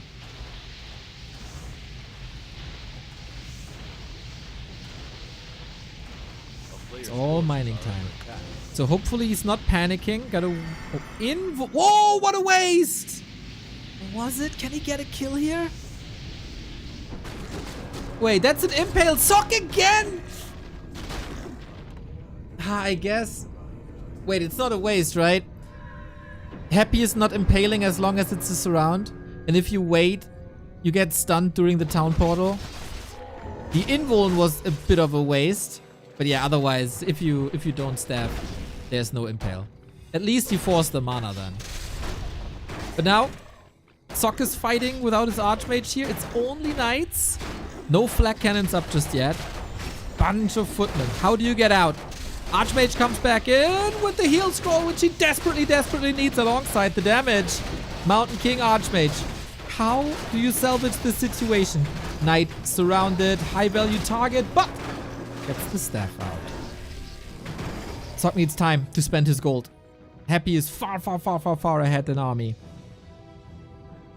And we don't have flak cannons yet. Where are the flak cannons?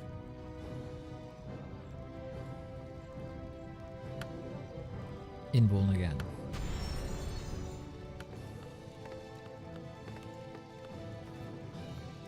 Sock still needs time. That he doesn't have. It's been an infi play. Position your Archmage behind the towers and spam Blizzard onto Fiends. No flak cannons, man. That worries me. He starts gyro production. He's going up to 7 gyros, no flak cannons. Archmage not protected. Begging for Coil Nova. Maybe against only 2 destroyers, single target worth it, but he's flying straight into the Fiends. Uh-oh, that's not great. But the Blizzard helps. The Blizzard forces the Fiends to move. Militia to save the day. Super decisive fight now. Sock far behind, but the gyro micro! What is that? The Knight's gotta salvage this. The Mountain King gotta salvage this, but it's too few, and the levels are too little. Gyros are incredibly expensive. Most expensive per supply unit in the game. Now we got flak cannons.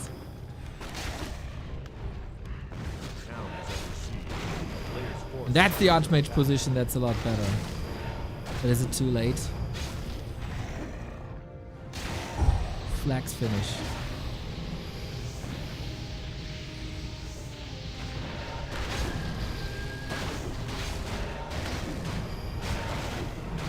Chop down on double staff, no orb.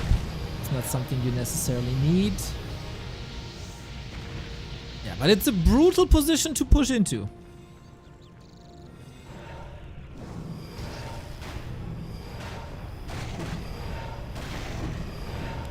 Now, we don't get gyros anymore.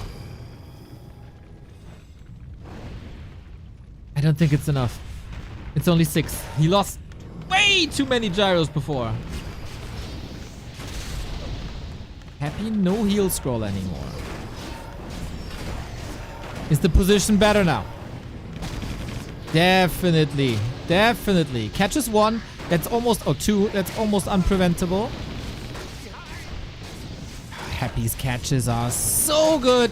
Kills one more. A-bomb. Rip. Prior to the TP. Also the Knight with the Coil Nova. Sock is alive.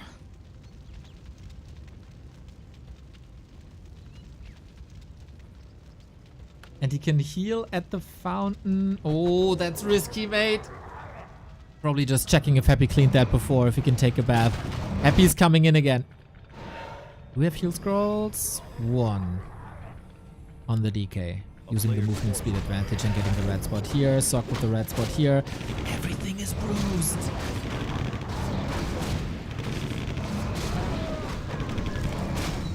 Level 2 Paladin.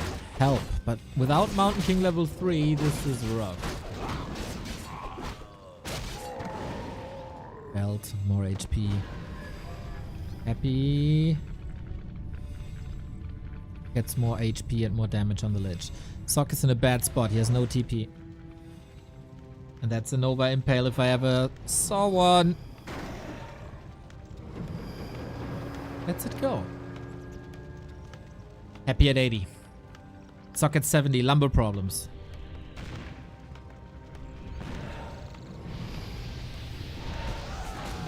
Archmage is begging for a nuke. No items that can help him really. And the gyros are being picked up one by one. We do have Clap Blizzard now. Great control, great damage, but the gyros are a massive problem.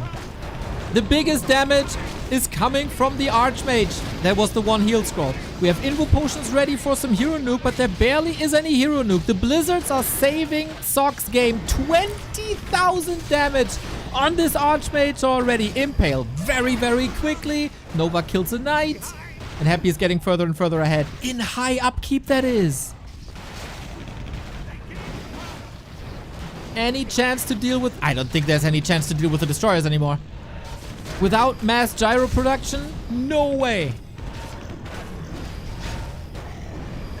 Everything is bruised. Everything's about to die. Can't reach the Fiends. GG. Ooh, Sock, I can't help but feel that more was possible here. So many gyro donations on top of no flag cannons. That was really the crux. That was the flaw.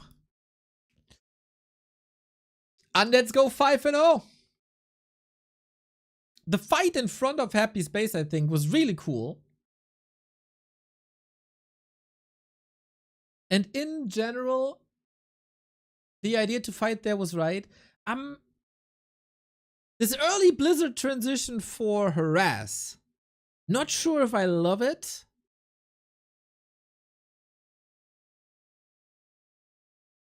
It didn't do much for us Happy. It forced him back. It's always like, do you give up map control? But if you run around without an Archmage, without Water Elementals, that hurts as well.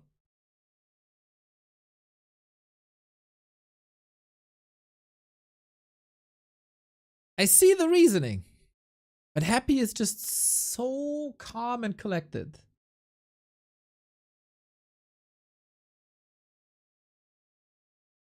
And knows the win condition and fights his way out. Rough. Rough day for Starbuck, rough day for Sock. They had super strong opponents though, who reacted nicely.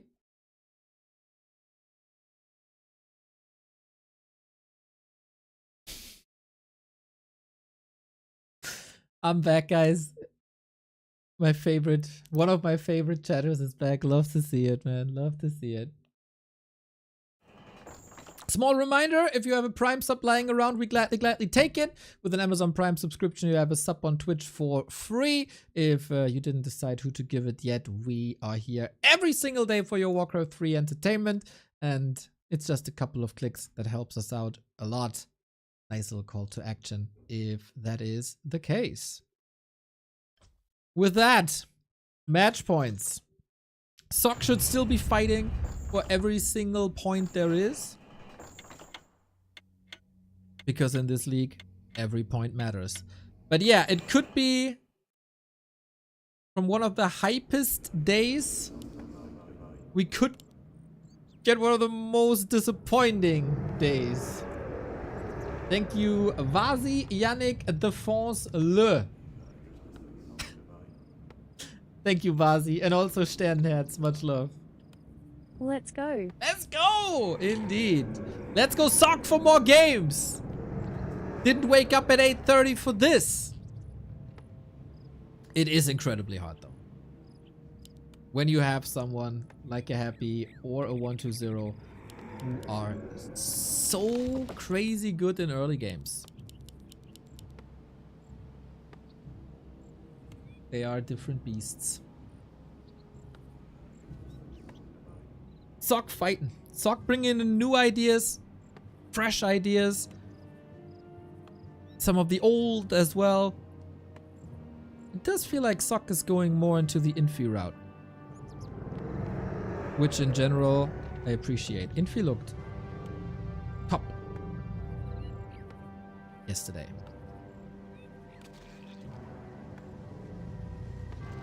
And Infi was down 0-2 as well. And then he turned it around and forced the game 5. Sometimes it's just a small little adjustment that changes things. Hammer follows the map. Cryptlord, Archmage. Do we want to do the Blizzard Harass again?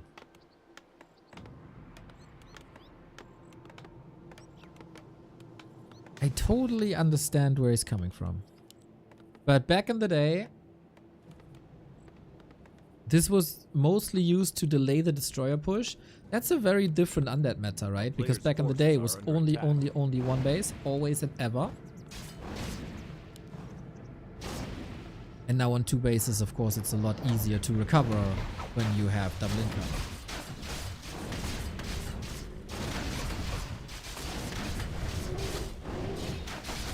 We start creeping, that seems to be established. Nobody is rushing across anymore. Oh, gotta think back to the missed black cannons, man. A player's forces are under attack.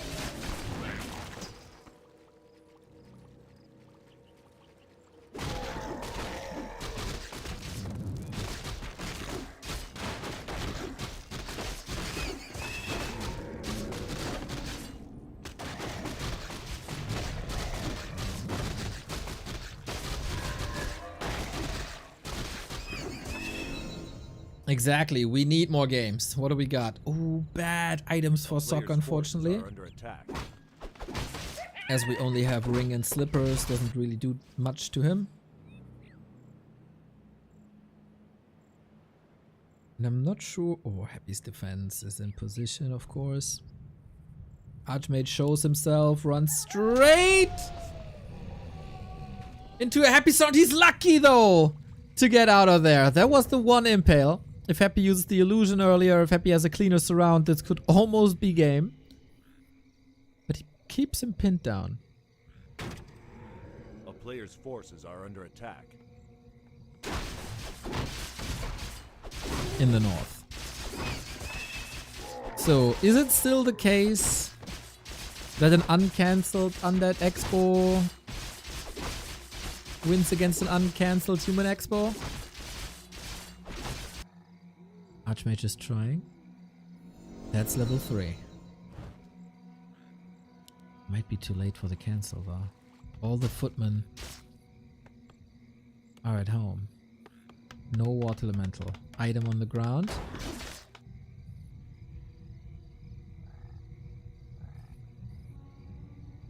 A player's forces are under attack.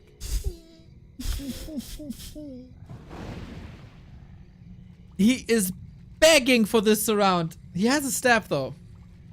But Happy, he needs the vanilla surround. If he gets the vanilla surround, he gets the TP. But now what? Now what? Do we have impale? We do have an impale. You can't staff out. You got a TP out. A player's forces are under attack. That was bound to happen.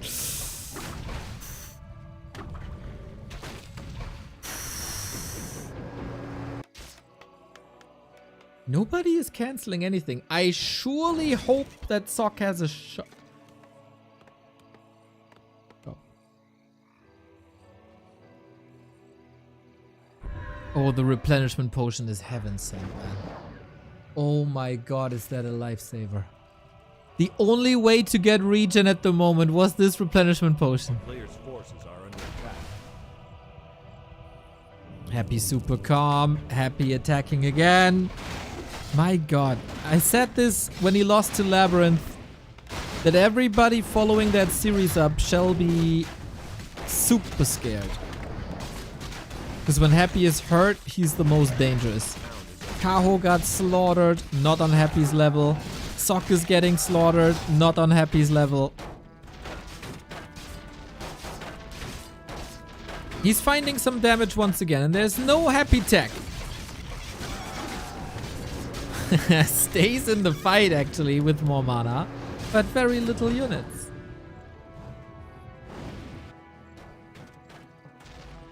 Solid counterattack. 2 base it is. Sock is teching for a while.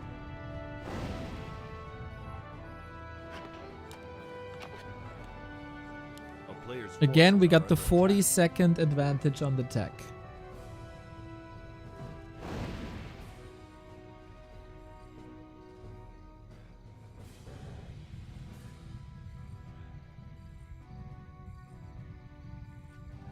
And it's only level 2 Crypt Lord. town is under siege. It's the ghouls that carry. It's the ghouls that carry every early game.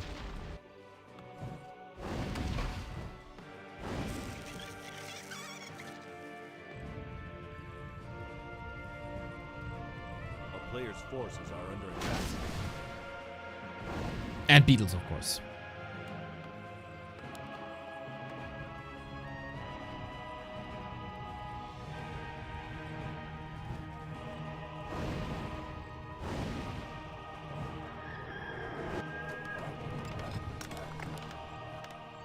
What can Sock do? He hasn't been aggressive in a long time, but he didn't lose much either. Town is under siege. A Zeppelin play might be expected. Oh, the body block to save the ghoul, man. Happy's brilliance shining through for a little ghoul like that.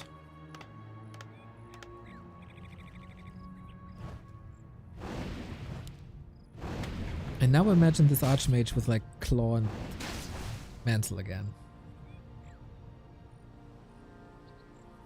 Fanboy command? Now come on! If you don't appreciate moves like this, what are you doing here? This was to be expected. Crypt Lord isn't that mighty, but he has a lot. I mean, his might cannot be matched, that's obvious. Can he snipe? Oh my god! From afar! Through the wall!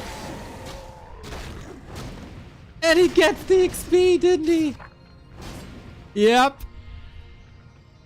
Unbelievable Happy. Denies level 4.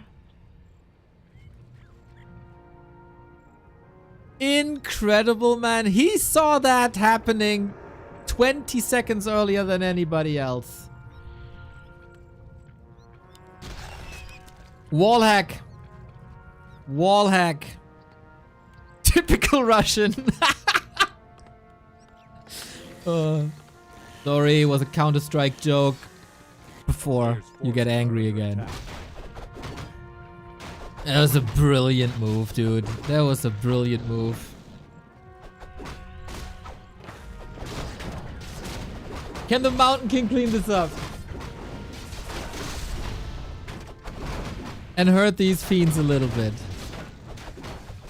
Happy is waiting for the arrival of the DK. He gets a fiend indeed. And it's only a handful of ghouls. DK is coming in for a lot of healing. He again with the double mana potion. I don't think Sock can fight into this early tier 2 positions. The items are just too powerful. There's no counterplay to it. Boom, water elemental gone. What's there to do? He's trying to drain the potions and to drain this Wand of Negations. are under attack. But it's steady income.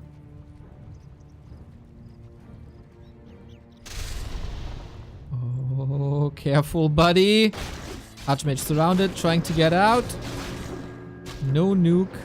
I don't think that should have been enough. Lots of skellies, couple of beetles. Sock gets out of harm's way, can heal now.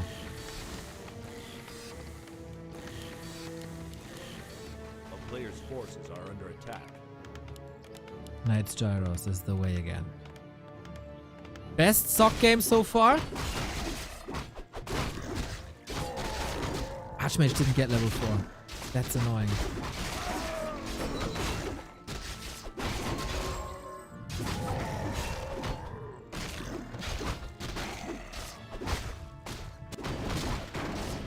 Here we go. No Blizzard this time. I think we've learned the lesson that Happy is just too good against it and too fast against it. Player's forces are under attack.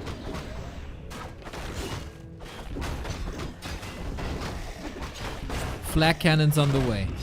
Knights, gyros, griffins on the way. The late game human army is all you thrive for. The first 13 minutes of the game, the big suffering.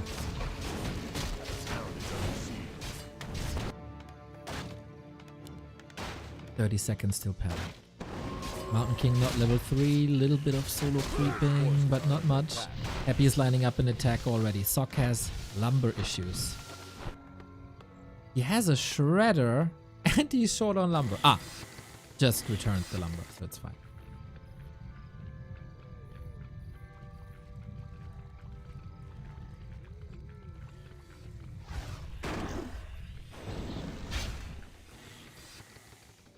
Two charges of Wand of Negation is not enough to kill a full Water Elemental. Might help in finishing it.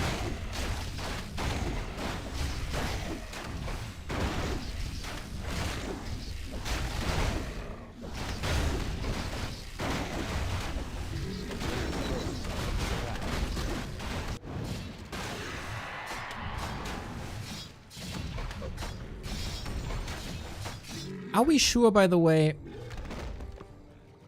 that Sundering Blades is worth it?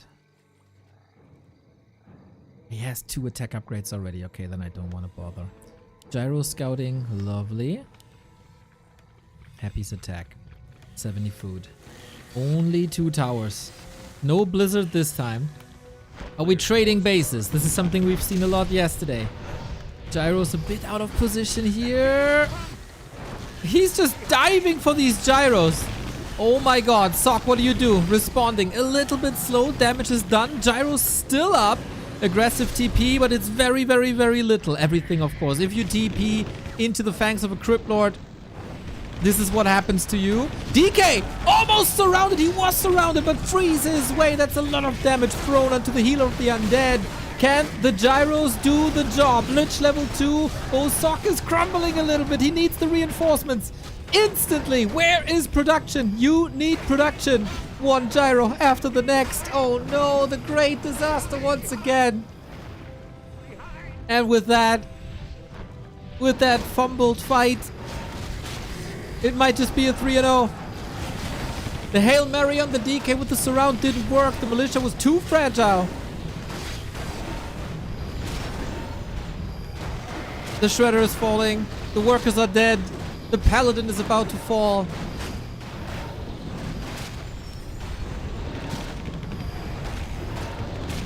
And every single unit gets picked up. Victory lap for Happy. Hold. Oh, Invo Potion right before the clap. He saw one last opportunity, one shot. But that wasn't enough. Happy 3-0 Sock. This was not one of the great series these guys had, especially in B Cup, which is some time ago, of course. First 2 games, Happy very dominant. Third game was, I think, Sock's best. But Happy clean. Great steals. Couple of shaky moments there as well. Not every impale was perfect. But overall, Happy sends a message to the rest of this tournament. 1-2-0, 3-0 versus Starbuck. Happy 3-0 versus Sock. The Undeads go 6-0 today against the humans. Ouch! That hurts! For the Labyrinth, the Fortitudes, the 1-2-0s, and the Cajos, of course, not a great result. You gotta hope always that Happy stumbles a little bit. But Happy's performances throughout this season were amazing. Losing a map to Life and Lawliot, and that's pretty much about it outside of the loss to Labby.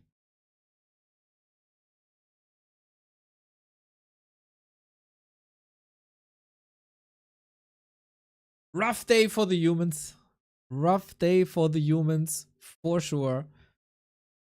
Nice approaches by Sok, who falls back to below, like, into the second half. Infi, the second best human here, not Sok, is a surprise. Sok put so much effort into his Night Elf matchup. And he's a monster there. Maybe neglected on that matchup a little bit. 11 games for him. Close-ish to Lawlight, but with one more game. Sok still has to play some heavy hitters, though, in Lin 1-0. And then Moon, where he looked completely dominant yesterday. So against Moon, he should be able to take points for sure.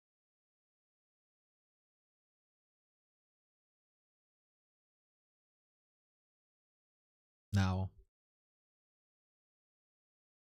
are we having a little break finally?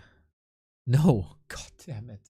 Why are you blasting through this broadcast so much, man? We're 1.5 hours in and we're done with 2 best of 5s.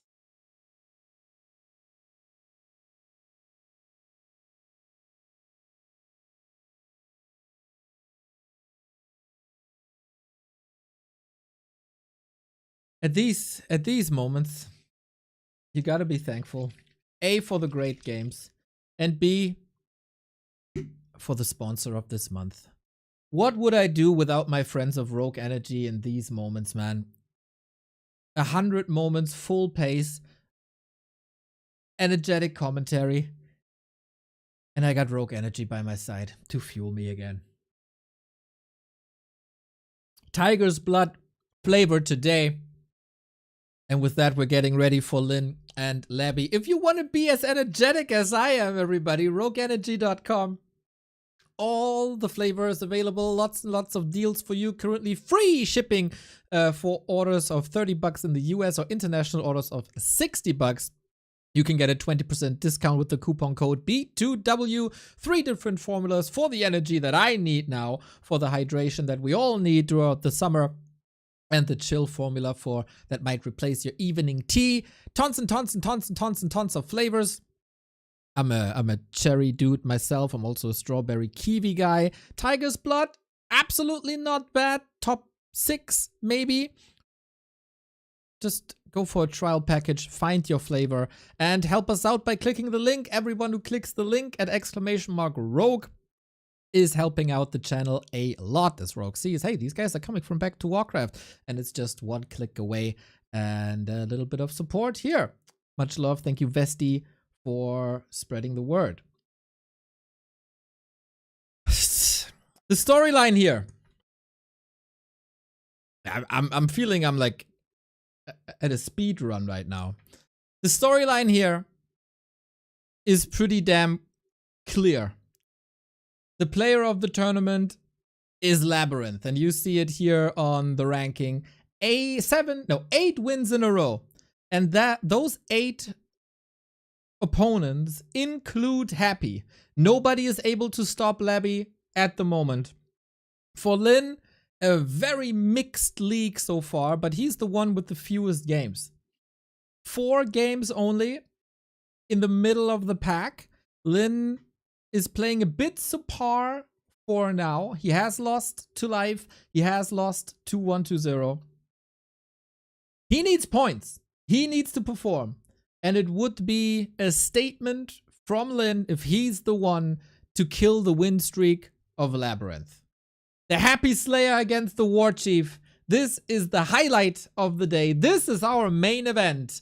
I know that both players are in talks about the matchup. They know what the other person is thinking. Probably made some practice games here as well. Thank you, Yachi Mayumi, for the YouTube support. Much appreciated. The first match of theirs on this patch. You can look at the historic results, and it's very, very, very much in favor of Lyn, who is the better player historically, who is a multiple-time world champion, the second most decorated player in Warcraft 3 history, the best orc that this game has ever seen and will ever see. But he's up against the man of the hour. Disregard the all-time stats. Those don't matter. Labby is steadily rising, improving in every single matchup. So can he beat War Chief as well? Another best of 5. Can Labby keep the win streak up, or will Lyn get the first win of an orc against an undead in this match? Series. Tournament.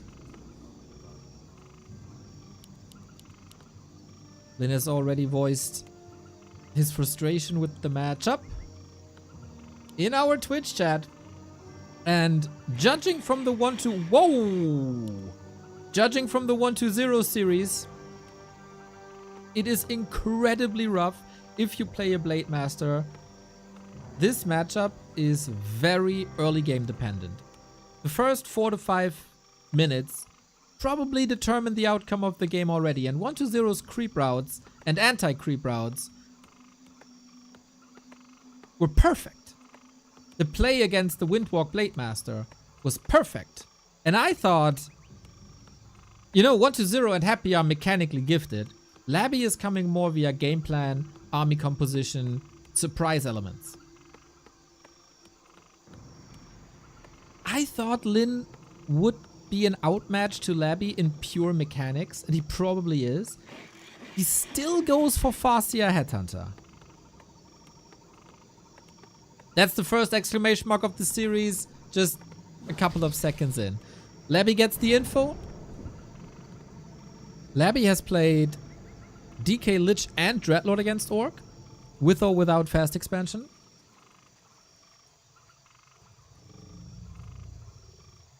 A player's forces are under attack.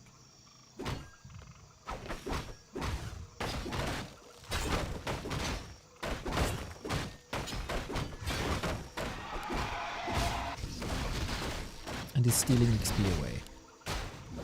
In what shape is Lyn now after the defeat on Monday? There was a brutal one. The first match on Hammerfall, the first map, was pretty much perfect with a little bit of overcommitment by 1-2-0, and that's what Lyn has to wait for. Apart from that, early game outmatch by 1-2-0 towards Lyn. So we are on Tidehunters. That is an Expo map. Because of how easy it is, of course. To expand here, nice little last hit. You can pimp the Blade Master here nicely, thanks to the market. Still a solid Farseer map. Also in mirror matches, we've seen it here a lot. And Labby is threatening the Farseer quite nicely, putting some chip damage in. And Lyn didn't look for a moment. Got the cloak. Should be ready, but Labby is also close to the shop.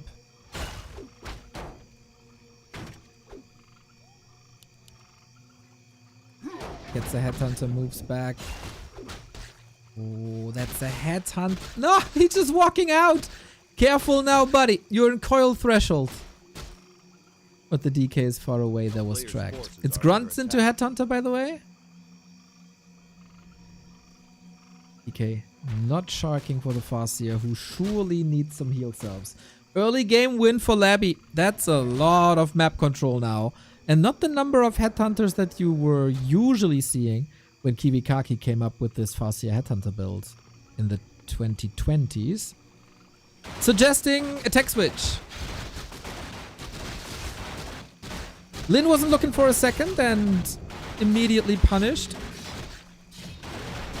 Speaks in favor of the new strength of Labby, that these moments just work. Oh, okay. We trapped the turtle. Desperate times, desperate measures. A player's force. The Night Elf started this development. Shout out to Razor Moon, who showed it to me for the first time. Creep manip on big camps. This also works in the north. You need the peon to build a burrow here. And then the turtle is somewhat trapped. It takes forever. But it's working. If not punished. We saw Labby had a unit here. He might have an idea, but Lynn stops him. Opsen, let's go! Unz. Thank you for your support, mate. A player's forces are under attack. And Lynn did this before. It wasn't the 1-0 series. Oh, it was the 1-0 series in WSB. Not in this league, but the 1-0 Lynn series in WSB. Lynn was starting at the top, and he went for exactly this play. And even back then, I didn't understand it. Unbugs the turtle. Oh, boy, this requires so much attention. A player's forces are under attack. Does this work now? Oh my god, not cancelled.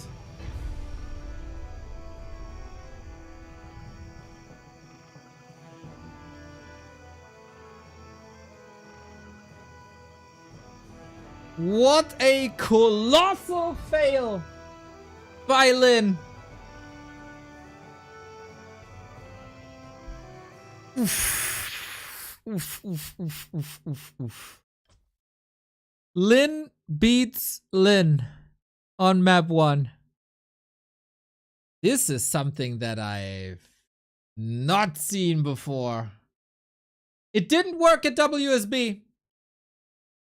And it didn't work here.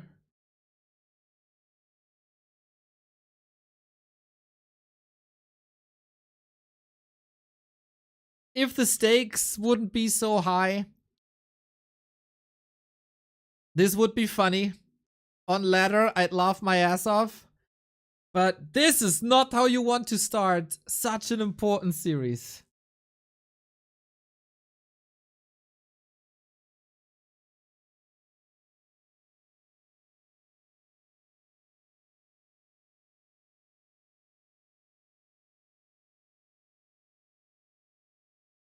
I don't know.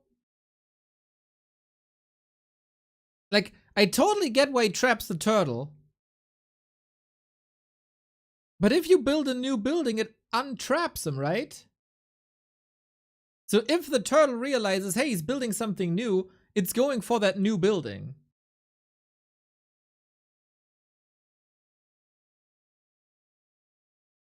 That's obviously how the creep mechanics in Warcraft works.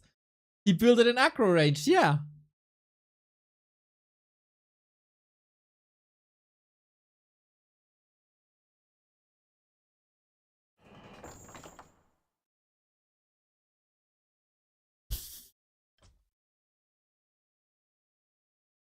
That was a gift. That was a gift to Labby. And now I hope that we see the real Lynn with the Blade Master, with the early aggression.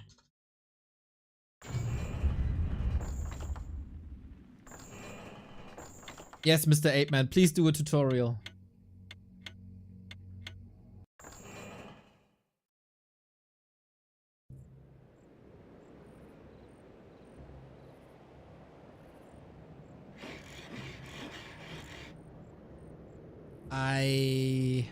I mean, this play reeks of desperation. Mr. Backhead with the 5 gifted subs. It reeks of desperation. Much love, mate. Hopefully, we get the pimpest of Blade Masters.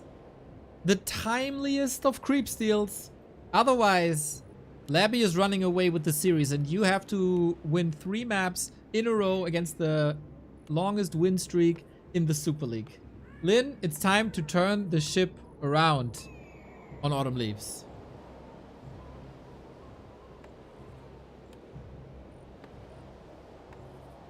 In these moments, man, I'm really sad we don't have player cameras.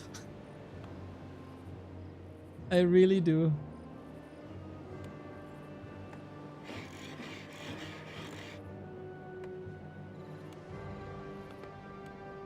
Undeads are 7-0 on Super Sunday.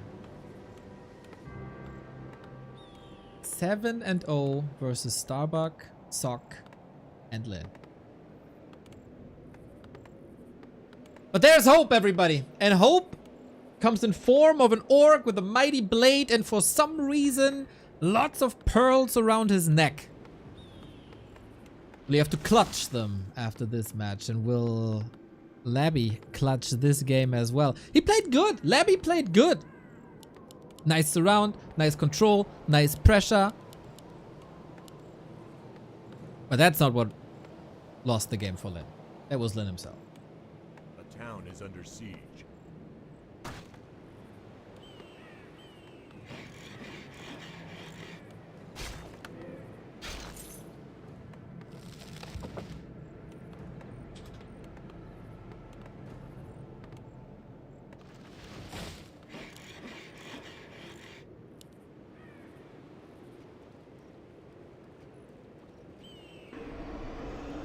One-2-0 was A player's forces incredible playing around the Windwalk, and Labby must be aware that a Blade Master is coming. Ooh, the Ziggurat surround! He's going against the expansion. Breaks free, forces a coil on a ghoul. This is stressful. Bloodlusted creeps, very, very powerful. Stressful on both sides. Lynn already at 50%. There was great coverage. Does this indicate an expansion already? Very, very risky strat by Labby on Autumn Leaves. Lynn, of course, has to get some kills here. Ziggurat down. And Ziggurat coming up again. That cost a lot of time. Not detected by the dust, but still an entire camp. At least Lynn can heal. He can hang around and unhaunt the gold mine. That's what he's looking for. That's all he wants. So I wonder what the follow-up plan is. It's rather similar to the Echo Owls game versus 1-2-0, which was also Undead Fast expansion. But it's no mirror image this time on Lynn's side, which I kind of like. He's not committing a grunt because he's fast teching. I would expect rather Raider heavy. I feel like Lynn has to get a cancel.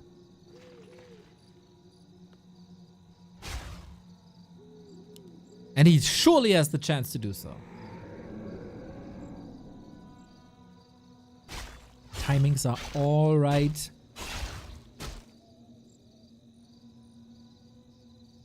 Labby extremely passive.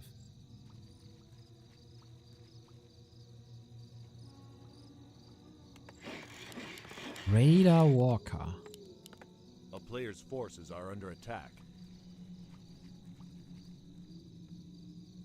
Headhunter, Shadowhunter, Radar Walker.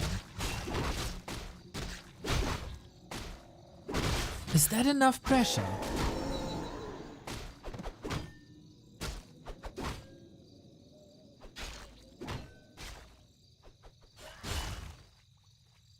I don't know if I'm a fan of this. It feels like it's a little bit of everything. But he's not committing to a lot. Like Blade Master isn't creeping or leveling, so that's not bringing the damage. You get a handful of Headhunters to help a little bit with creep speed. Once the Shadowhunter pops out, it's around, it's clear, but Windwalk out. Only a Blade Master can't really do too much towards the expansion, so you gotta attack on tier 2. Nice deal. He's surrounded though! At 60 mana, what a gift by Lynn again. A player's forces are under attack.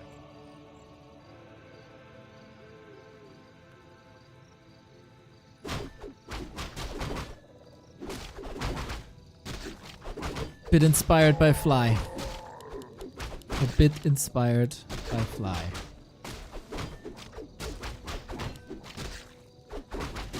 SH tanking a lot of damage if a DK shows up here. forces are under Oof. attack.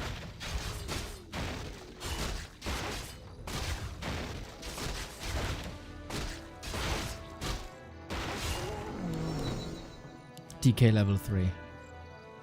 Labby has everything in place. Expo up uncontested. Creeping not really slowed down, but rather enhanced by that Blade Master Dono.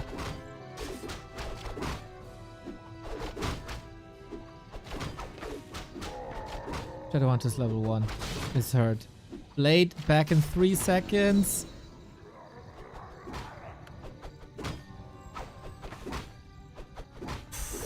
I'm not gonna lie, I have a little hopeful in here.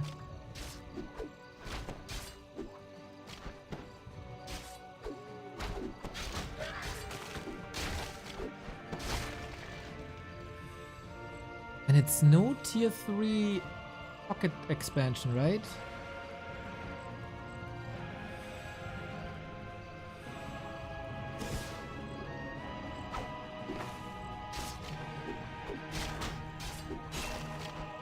What are you supposed to do against this fortified base? I don't think this can work even on paper.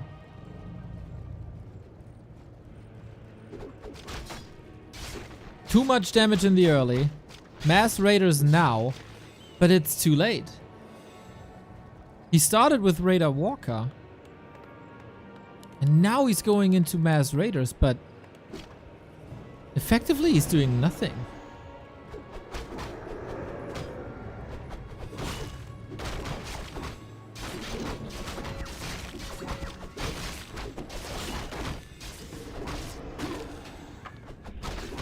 Off we go.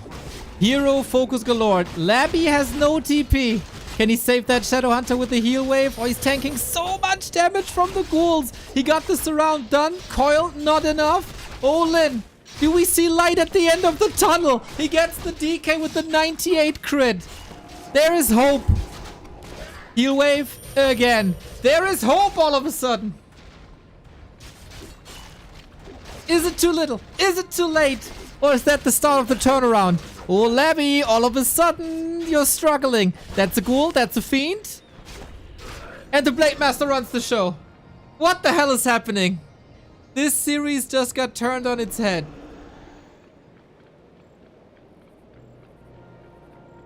He's still gotta crack this base, though. It's so fortified. Labby built Fort Knox. I like that he controlled the tavern for a lot, so Labby is forced into, or not forced into an Altar Revive, but he started the Altar Revive. Bit unfortunate that Shadowhunter isn't creeping here. Oh, was that a trap? DK moves back? Oh, this is so close. How do you save this DK if not with the town portal? He has the gold. Reveal. Yep. That's a TP. 325 gold gone. If the Shadowhunter is a little closer, I don't think he has the damage, even if Hex. Oh, Frost Armor first. Good call, YouTube chat. Against the hero focus, that's nice. Lin doesn't have pillage, but we're going for the throat. Ghouls in position. Nets. He has to cancel the tech leg right away. We have a mana potion for heal wave. These raiders need to stay up. We're at 50%. We need more ensnare. Blade Master trying to deal with the DK once again. Has a heal scroll. Might need it. Might need it now. Can he get out there? He doesn't have Windwalk. The blade is dead, but so is the Black Citadel. Is this worth the trade? We don't have a speed scroll. Oh, Lin is losing tons, but so is Labby. And no Orb of Corruption. No third hero. No destroyers. No frenzy. The thing is, you can still go for fiends and statues. It's very similar to what happened to 120. Except that Lin is on tier 2.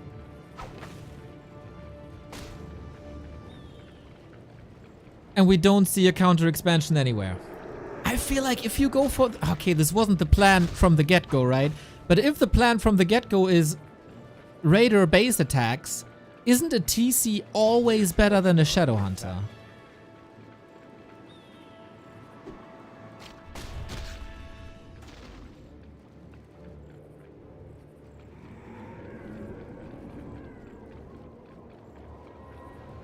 Quite a fiesta. Absolutely fiesta. We're teching here now. Double income still. And since we don't have pillage, this didn't do Lin... A player's forces I don't want to say any favors, but not too many. Oh, the scout is great.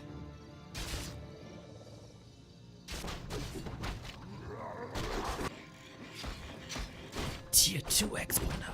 It takes forever.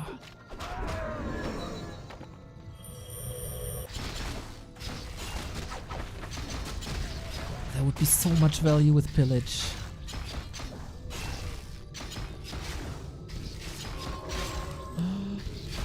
Okay, slaughterhouse down. No more statues, but we do have 3. This requires very intelligent Warcraft now. Blade Master coming in, level 4. Might have been good to go for Death Pact, actually. We're aiming for statues. This is surely something that was missing. Lin identifying Undead needs statues. Oh, what an epiphany that is. But he's clearly gunning for that. More than on Monday. Orc tier 2, not the greatest fighting army. Labby has, of course, also 20 food more.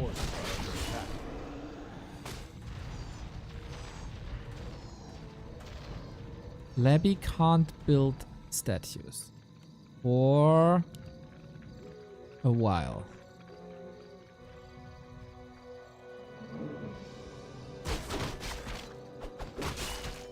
A super unique game. And here's the creep jack. Steal for Labby. Nice timing. Item is the Scroll of the Beast, which can be a playmaking item. And Lin is sacrificing HP and units and progress. Ouch. For the expo. Raider attack again. Looking. Are you rebuilt? Wait. Labby, you teched already! Did he try to fake a late tier 2? Or did he select the wrong necropolis? Oh, that cancelled though.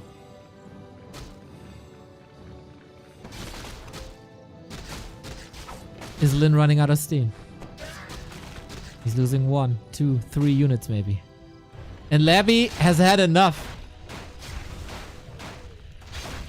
He's just going for the base. Where's no fortified. Hey, Pato. Thank you. Obrigado.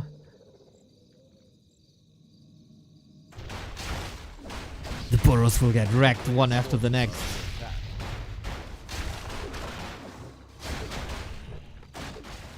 Well,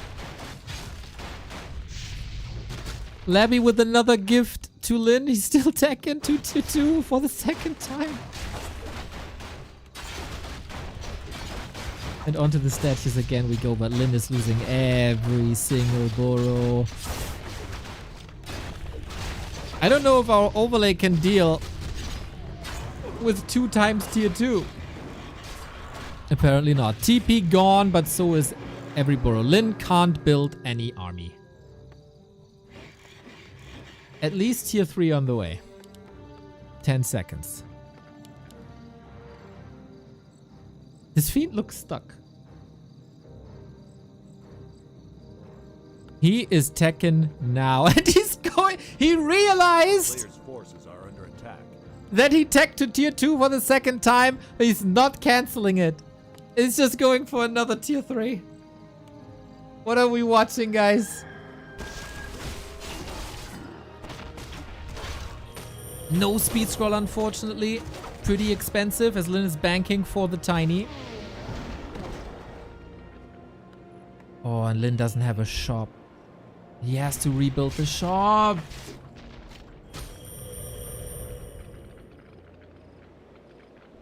A player's forces are under attack. Without shop, you can't go for the tiny. But he's distracting nicely. Lin's army is getting lower and lower and lower. He doesn't have a movement speed boost at all. He still has to rebuild so many burrows. He doesn't have 2 bases. Raiders are atrocious fighters. And Labby has the heal ward. Okay. This 2-0.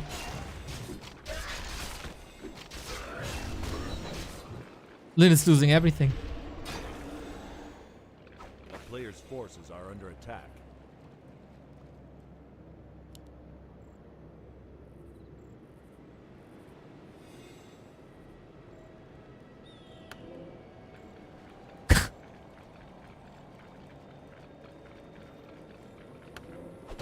What is going on?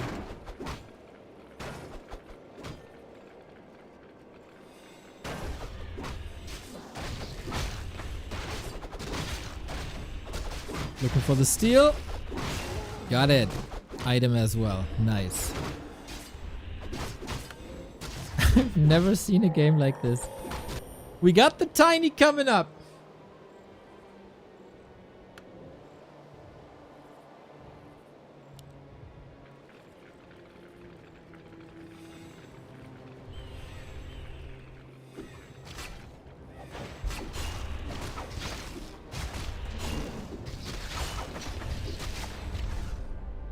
Let's go. Undead are 8-0.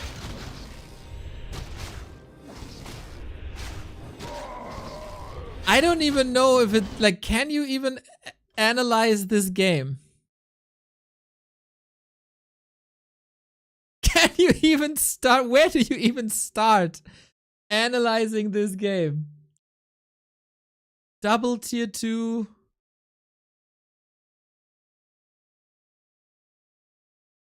Raider attack to the main, like Raider Walker with Shadow Hunter into Raiders without pillage.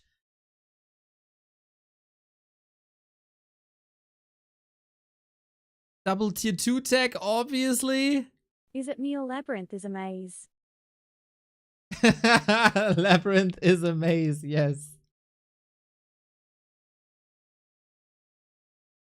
Thank you very much for the 47 month.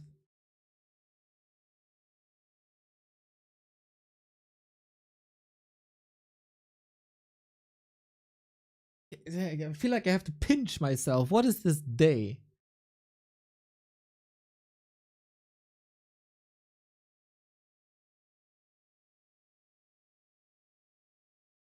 This day is so random. It's, of course, festivities for the Undead Discord. But what are these games?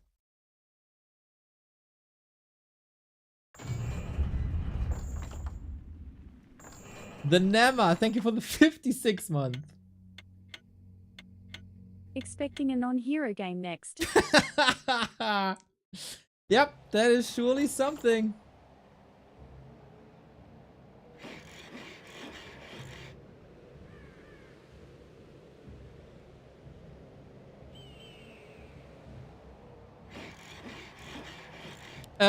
I was full of praise, obviously, in Labby's previous games. Today, he gets gift after gift after gift.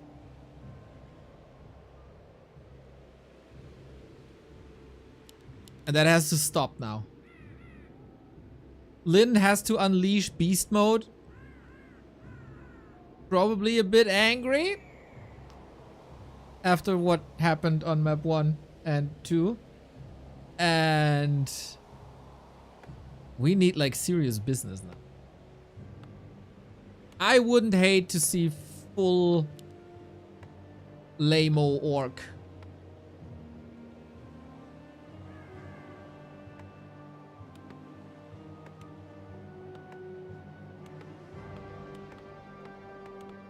Yeah, for now it feels like Labby isn't winning, but Lyn is losing.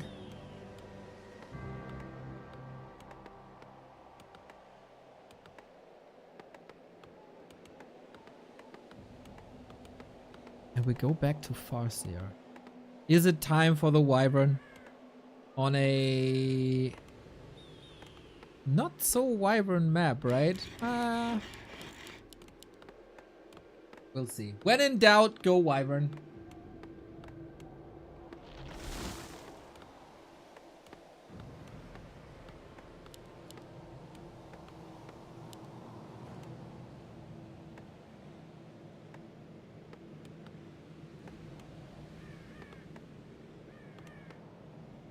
This was supposed to be fireworks today. A player's forces are under attack. So far, this day is a wet fart, to be honest.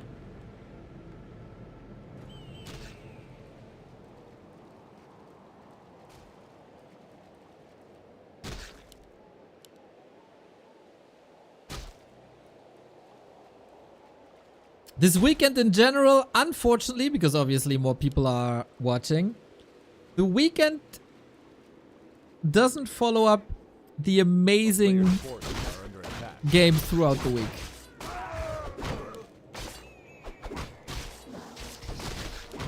Maybe there was a party that I wasn't invited to or something. Town is under siege. Fastia harass again with headhunters again. So similar to what we've seen on Tidehunters.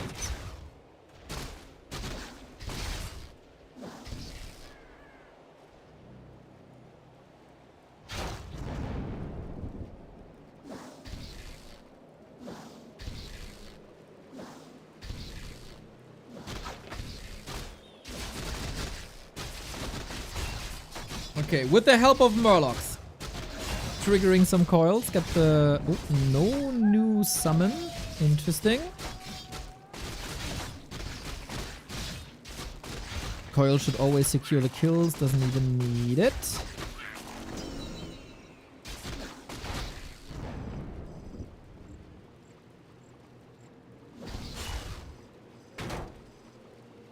Usually you'd always resummon the wolves to not give XP to the DK. But alright. Wait, it's double Rex Headhunters? It was on cooldown? Ah, thank you, Gatsu. Double Rex Headhunters?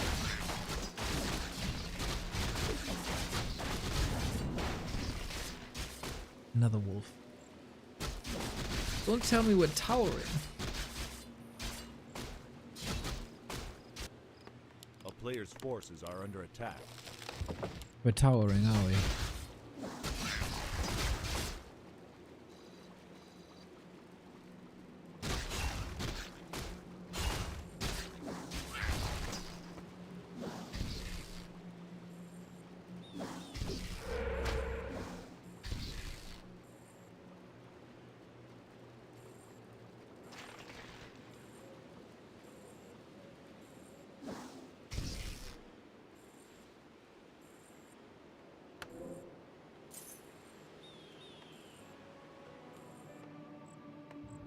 No, we're not. Okay.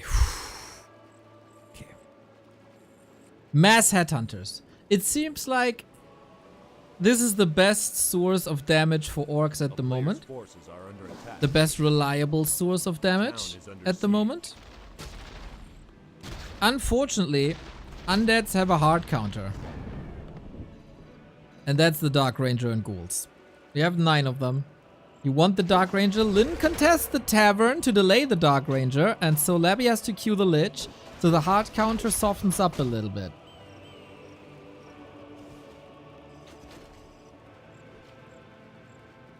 A player's forces are under attack. And creep mana. Creep speed should be good. This is of course now the moment for orcs to shine.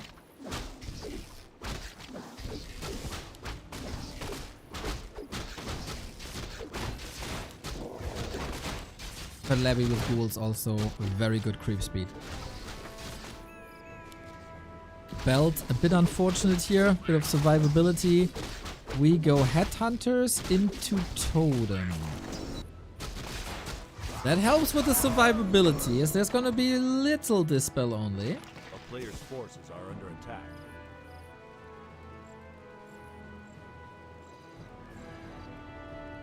As we hex our way through the map. With Chain Lightning, we need a level 3 for TC for Tauren, I feel. So far, this is so weird to say, this is double Rex Headhunters, and this is the most normal game that we've seen so far. A player's forces are under attack.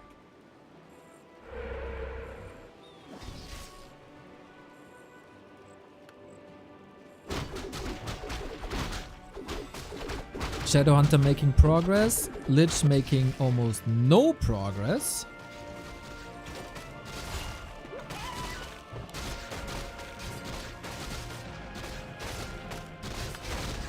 Berzi, oh, again, 4 production buildings. That's so expensive. Love the lumber situation here. 6, 7 lumber workers. Lumber becomes a problem for Orc at like the 9 to 10 minute mark. Is there a chance to play this less lumber heavy?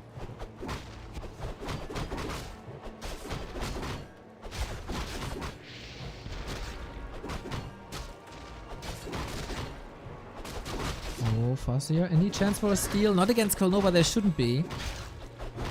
Labby also full mana, doesn't use offensive coils. No chance for a steal, no. Heal wards. And Claws bought. How far are we? Closing in on destroyers. Frenzy timing is nice. Must be a Dark Ranger, but Lyn got a lot of time.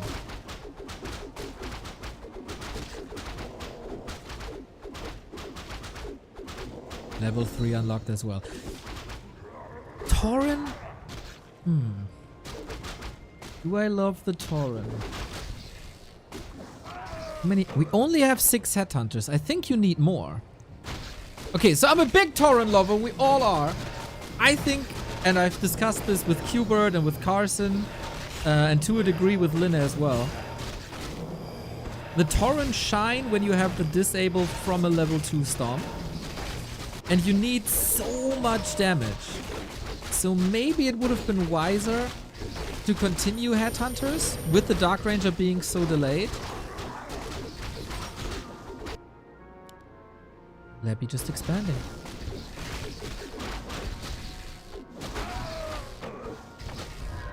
And he's marching across. Dark Ranger up. Black Arrow. TC not level 2 is an issue. Farseer not level 3 is an issue. Only 6 headhunters is an issue, and not having cement is another issue. And Lyn stopped this. He has to stop this. It's only a distraction push, but it looks very deadly. Labby not satisfied, or not pressured really into anything. Is that an opening for Lyn? We have a Scroll of the Beast. We have an Orb. But Labby just wants XP. And Labby wants to stall. Here's the Stomp number 1. Scroll of the Beast as well. More headhunters coming in. Good save. Tauren versus Ghouls can do a lot of damage with the Pulverize upgrade if left alone. It's only 1 destroyer. It's not the end of the world. Chain Lightning Stomp, but an amazing heal scroll by Labby. And now the focus shifts a little bit. Orcs have to be incredibly explosive as they have barely any recovery in the fights. Lyn dashing out Chain Lightnings, getting rid of Ghouls. 5 remaining. Farseer a little bit stucky, but 1, 2, 3 Ghouls all about to die. Is this the first loss for an Undead here on Super Sunday? It has to be. The Lich in trouble, but the coils are great. Lyn also losing a lot. Do we have another Stomp? We do, but we also have more coils. Invo Potion on the TC, who's gathering lots of experience. 2.4 now. Tauren still alive. Headhunters more or less whooped off the map. If the orb triggers. If the orb would only trigger. But he has to let go. There was a lot of time for Labby's Expo, by the way. And Lyn doesn't have the resources for an expansion himself.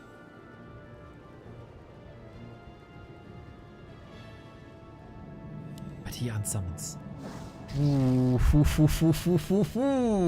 One base, everything playable.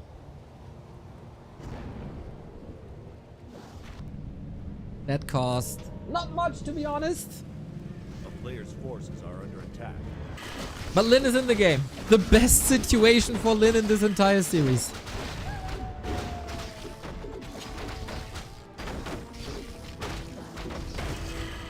Dark Ranger didn't get silence yet. TC3 is insanely strong.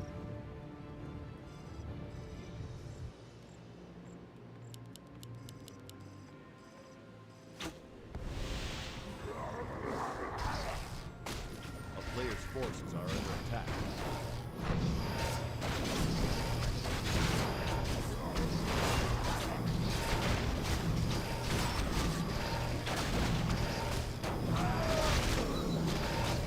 Nice scouting with an Illu. Red spot though, and now we got silence. Unholy Aura, thankful of course. Lin attacking the base with a Raider. No pillage necessary here. We have a TP, we have an Involve, we have a heal scroll, we're going for ghouls. Number 1 target, easy to kill. And Labby has no TP. This is a chance for Lin to do great damage while even banking for a tiny. By far the best game. Not taking any risks. He sees Labby is coming thanks to the illusion. Portal's back, Crypt gone. Labby is just expanding again. Heck.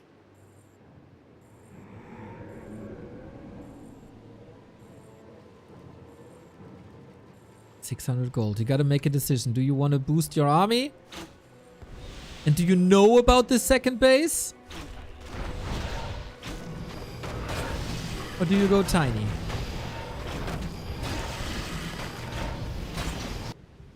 Currently we're doing nothing.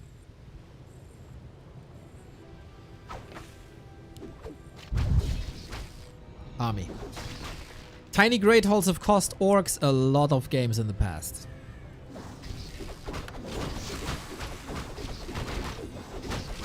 And now we fight. It's not ideal.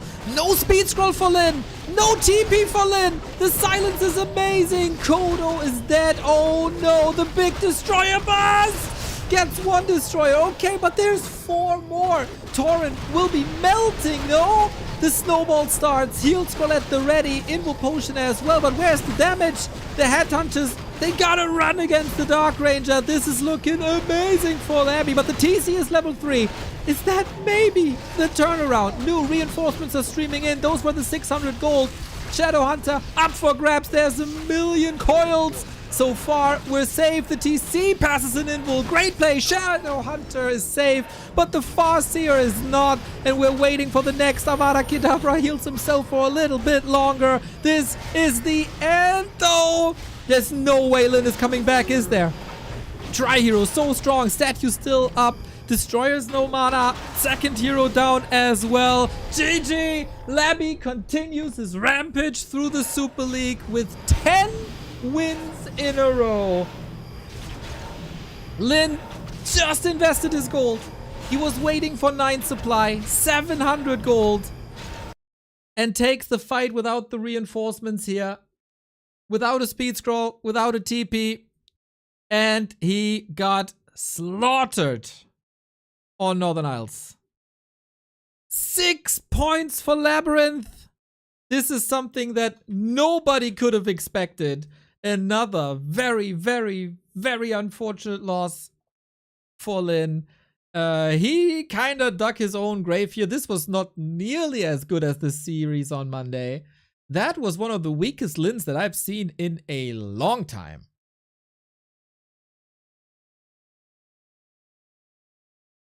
Game 3 was okay.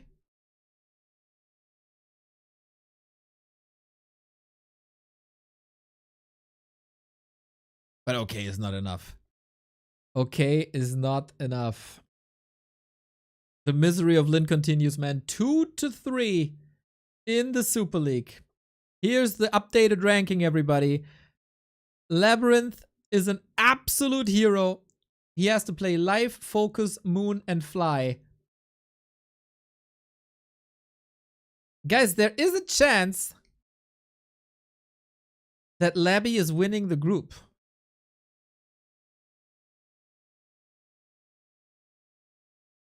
On rank 1 and goes straight into the grand final. Nobody, who's stopping this guy?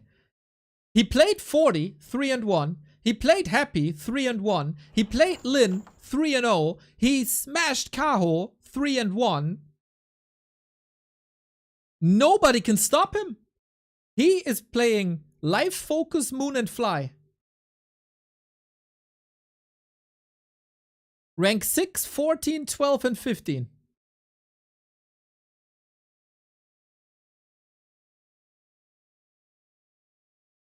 And Happy's opponents are Lin 40, Infi 120, Starbuck Fly.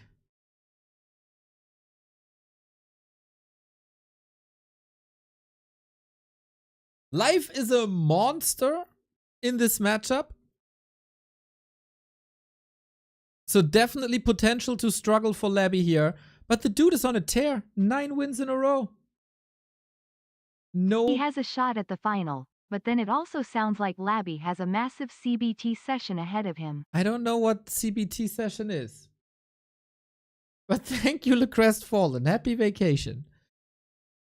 Yeah. 9-0 Undeads today. Ivan, thank you for the membership.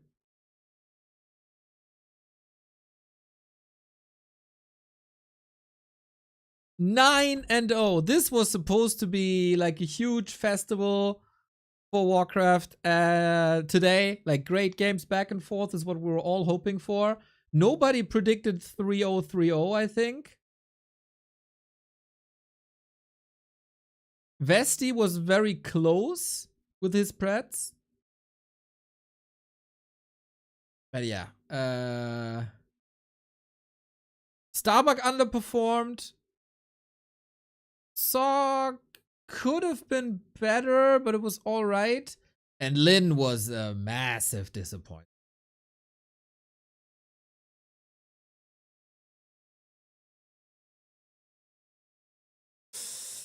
It's like Lin needs vacations, eh?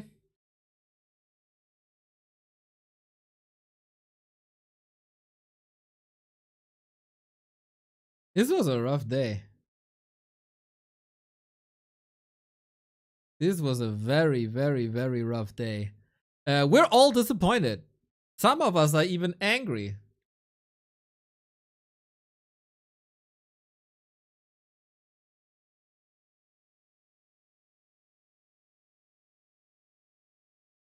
What about Lin in this group stage, man?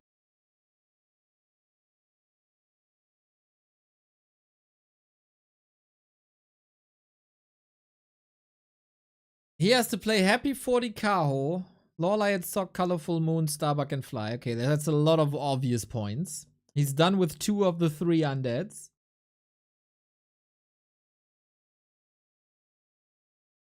Yeah, like compare Monday to today in Lin's games versus Undead. This is night and day. Whatever he thought would happen didn't really happen today.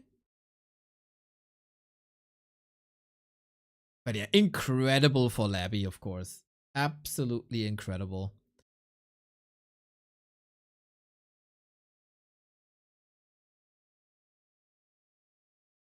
So I don't play the video that I got up on YouTube.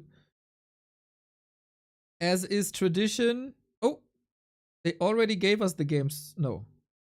Do we know the games of for tomorrow?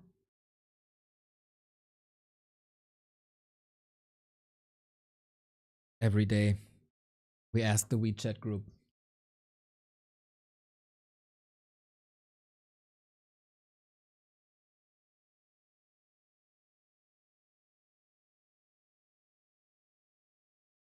Oh, yeah, we do have a picture. What is it? Colorful versus Life, Focus versus Labby, and Infi versus Fly. Oh, that's a classic. Okay, let me enter this. Colorful, man. Haven't seen him in a while. He's practicing a lot in his orc matchup. Bit of do or die for Life, to be honest.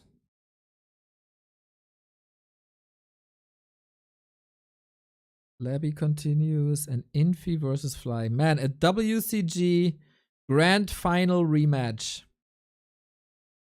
Will Infi play Pally Rifle? We'll see about that. Okay. On paper, tomorrow not the most hype day.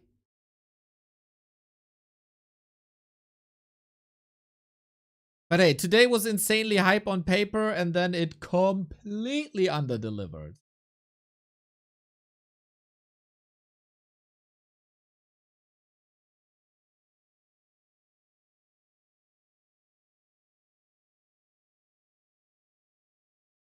Why does Happy have more points per match when his win percentage is lower?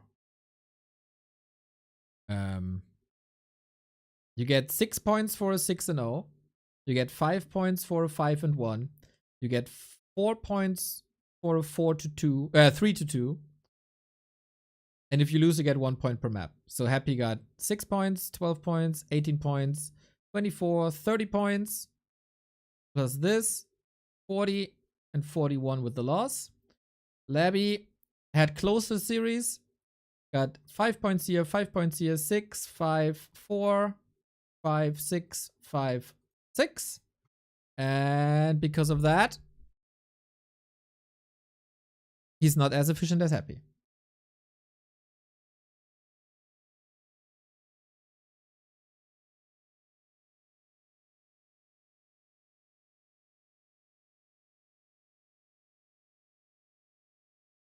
Yeah. Map score is different. And it's a very, very, very cool point system, to be honest.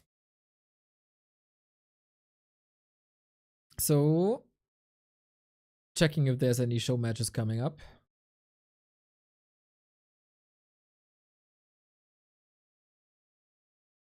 Sending thumbs up. Don't have the thumb emoji saved. Where are you?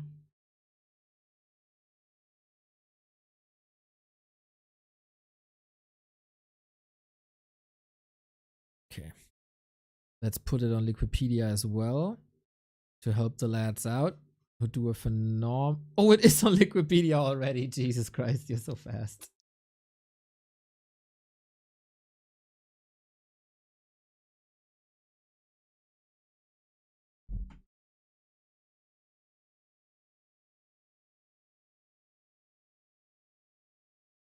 Usually the show match dudes. Shinkong would be one. Angeline would be one. Tonight, by the way, back to Warcraft Weekly Cup at 7 p.m. Start of a new month. Oh. Shinkong not online. Angeline. Sure what Angeline's doing? Playing 2-on-2 on KK.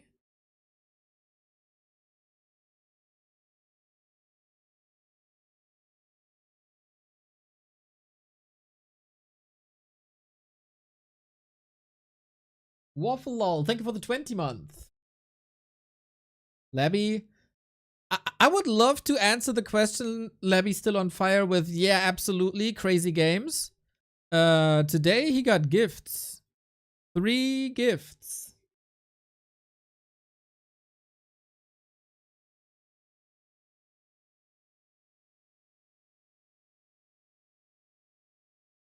So yeah, while I praised his performance was happy, like over the moon, today wasn't great. Today was a disappointing day of Warcraft, everybody. It was stressful, it was hectic. It was super fast.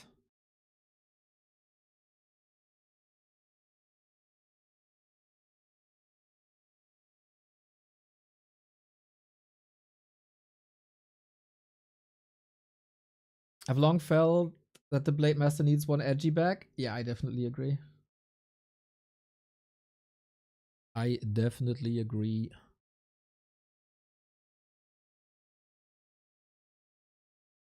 Not too easy to give any great ideas. I mean, we just had a patch, right?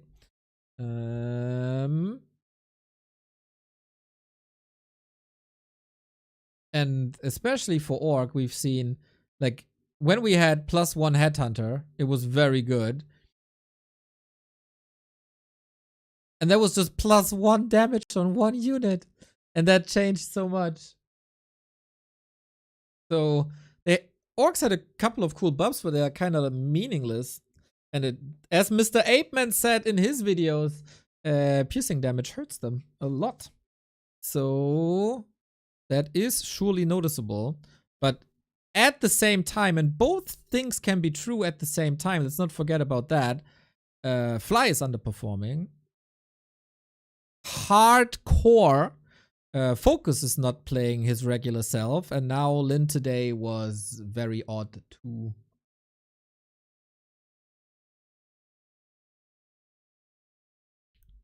So yeah, both go very much hand in hand. Maybe one is the result of another. But yeah.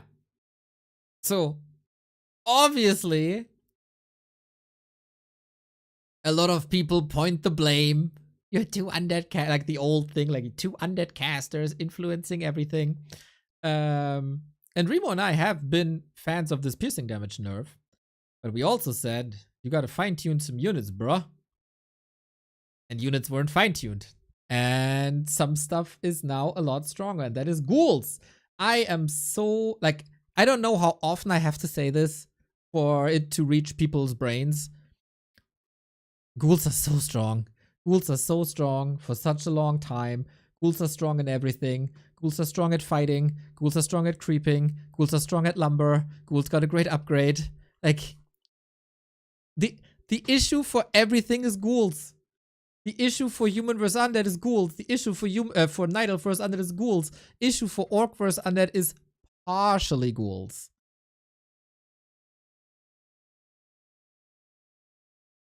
We bring Pato, wait. Wait. Where is it?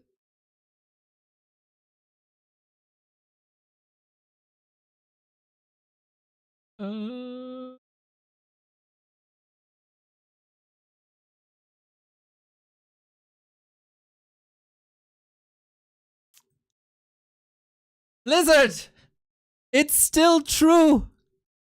It's still true! But of course, the average Joe, and I don't mean Lawlight, I mean like Joe, will be suffering. Good call, Pato. Good call. They didn't pay me for this, by the way. Pato, can you confirm? Not a single cent went into my pocket to do this picture.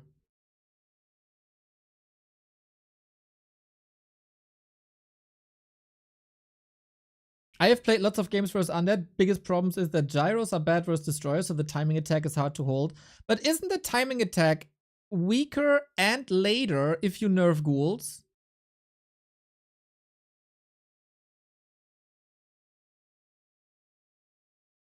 Very willing to discuss.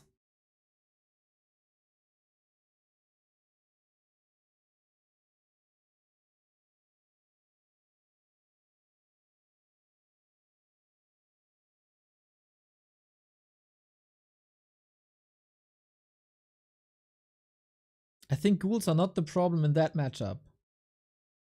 But it isn't, like, from 2.02 to 2.03, isn't the real thing that changed, and pretty much the only thing that changed, that water elementals deal less damage versus ghouls and beetles?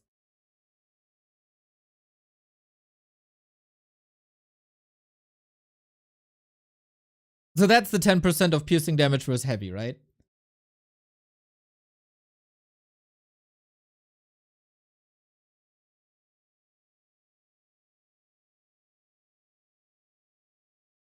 And then later rifles, of course, but since Leon was talking about gyros in late game, we don't really have to talk about rifles then.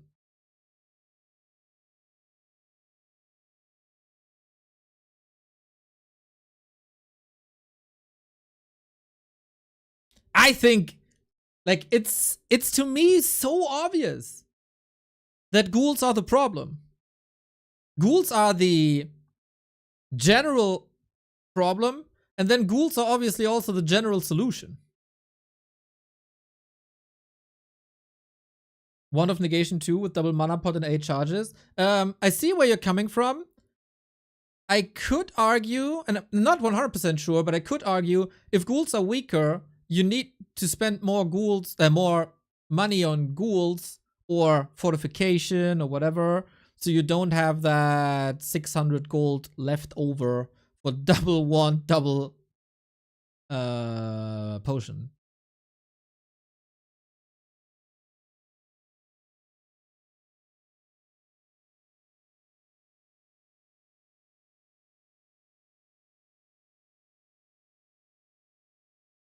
I think nerfing ghouls is the solution to everything.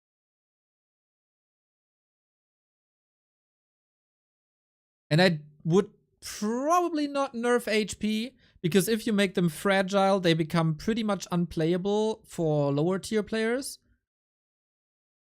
And I really don't know what to do about their strength as a worker, because they're really good lumber harvesters, also benefiting from that upgrade, tier 3 of course. So I guess damage?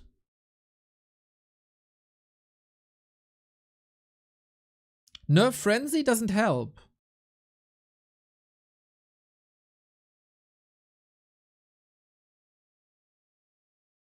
Best you could do is -1 damage.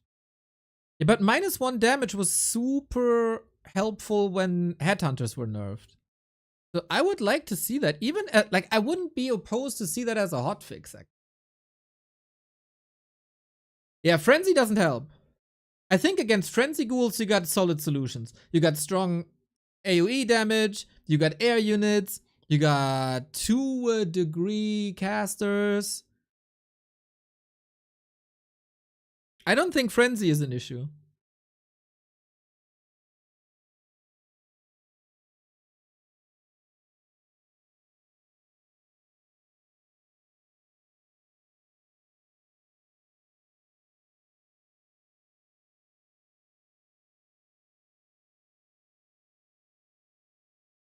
I think Nerf Frenzy is still needed to defend the 930 power spike. I don't think the 930 power spike is too much of an issue, even though I see where you're coming from.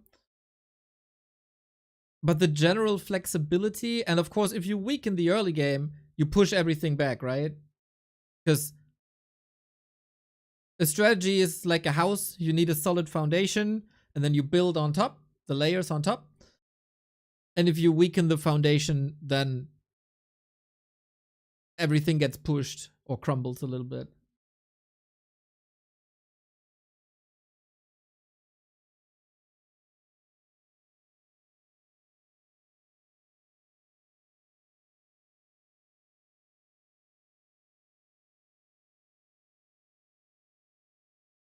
Wait, what did Leon say? Sorry, I kind of skipped that. I give you 12 gyros versus Happy's 8 fiends and 3 destroyers. That's what you get in that timing, and you have a good early game. And teach me wrong.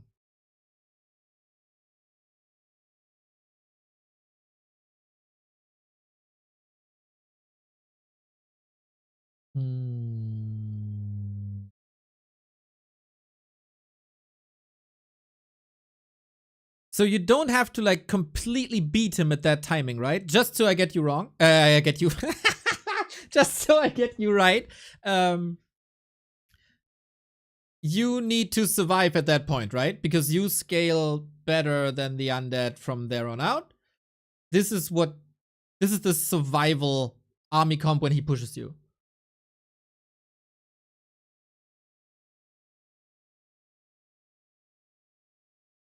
Then 12 gyros is generous, I think. It's so hard to get 12 gyros and flak cannons.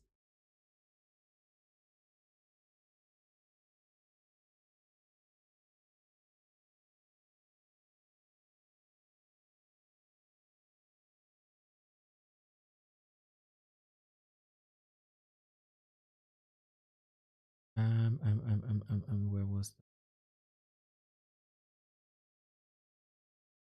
Yeah, the problem is he kites your gyros out and the destroyers kill your knights. Yeah, wait. Okay. Looking at today's game of SOC 120.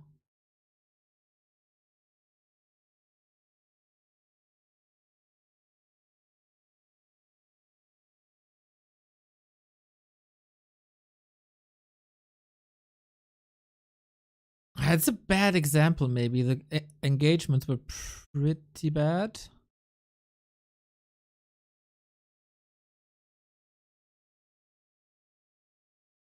Tech Tada, thank you for the prime. Appreciate the discussion, by the way. Like, genuinely.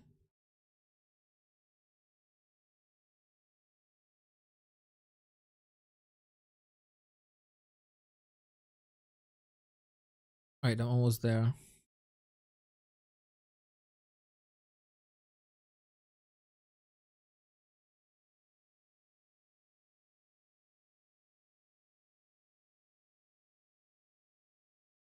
Why do I have a moving circle? God damn it. Okay, there we go.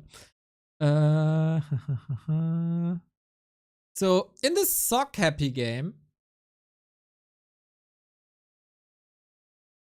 we had... God, what is this quality? Is this how things look always? Jesus. It's horrible. The fuck, I can't even... Okay, so we have... No flak cannons, man. No flak cannons, man. We have 5 gyros, 3 knights, and Happy is coming in. Happy had a better game, I would say, in general. But if you have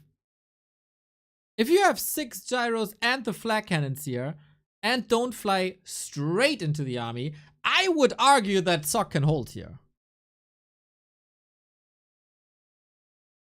I'm just using this as a setup example.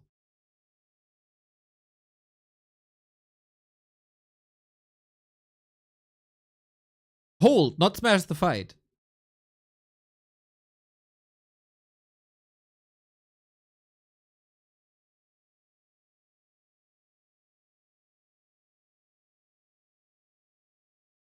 With Blizzard.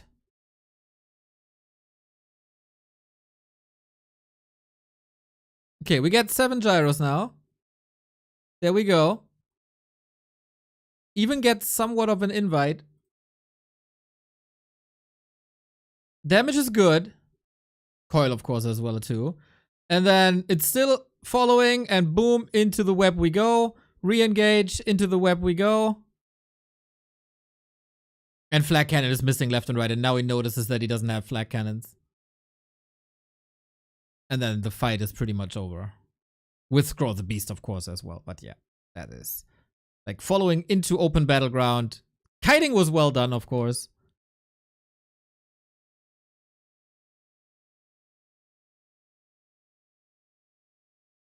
What is Mrom saying?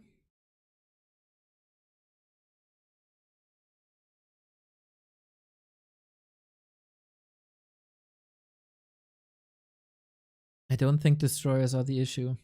I don't think at the core destroyers are the issue either. I think, yeah, as I said, I think ghouls are the issue to everything. You have 4 gyros max if you have flak here. Really?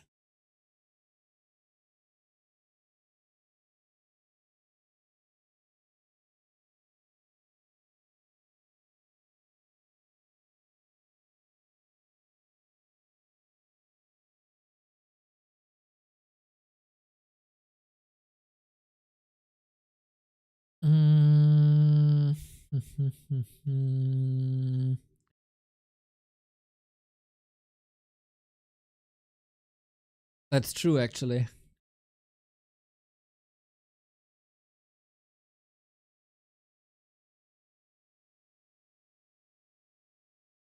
Yeah, that's a good point. You take 40 seconds. That's 3 gyros. That's right. That is indeed a good point.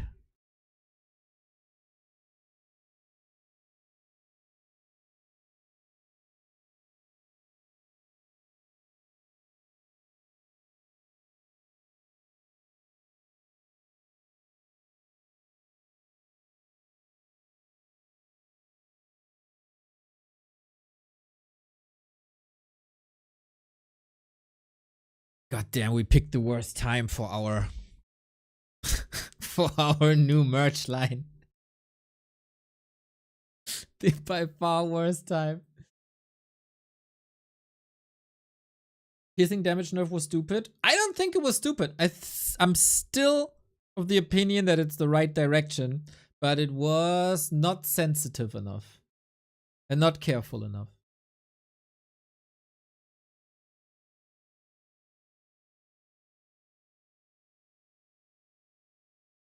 Add a Nerf UD shirt. I have to go with another design.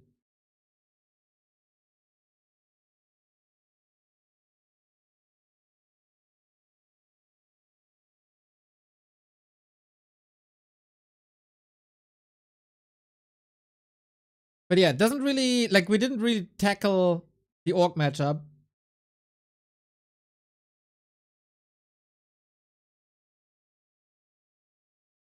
How do you mean not careful enough? No. 10% was too much. No, I mean that I'm in general in favor of this change, but some unit interactions have to be looked at with a microscope.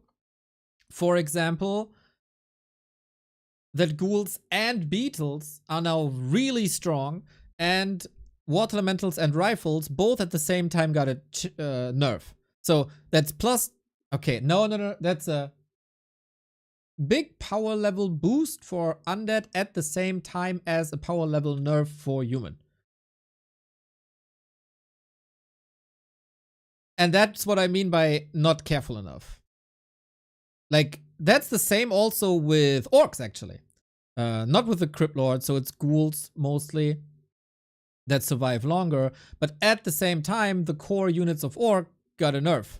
So you already had a hard time dealing with ghouls as orc. And now your headhunters and the wyverns are weaker. So, you know, that... I really like it for the Tauren. I really like it for Knights versus Fiends. I really like it for a lot of interactions. But some interactions were ignored in that approach.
I don't know. I'm very, very, very, very convinced that ghouls are the core issue.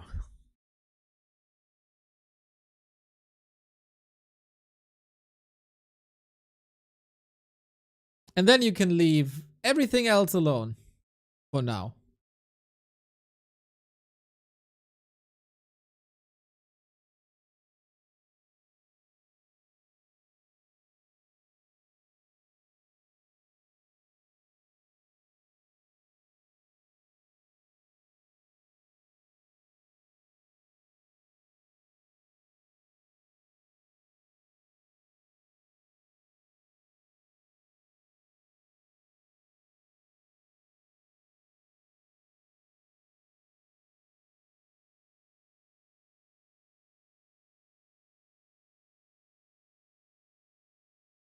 If you cannot micro ghouls properly in the early game or can destroy you, yeah, well, that's your problem. As I said, I don't want to take HP away.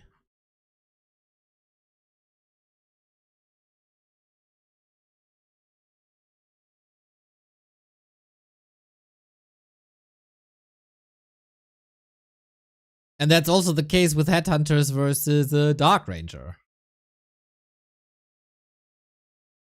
Or with archers in general.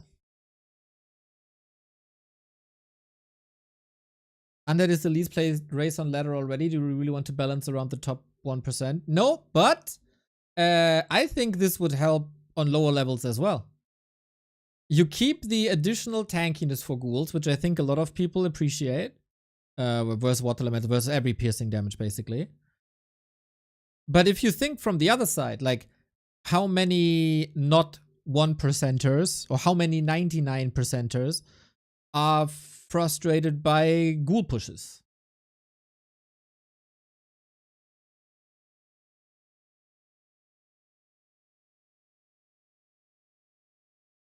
Happy says fiends are unplayable. When has Happy spoken last? I don't think anything he ever said is in the context of today's games. Because everybody is playing fiends in all matchups.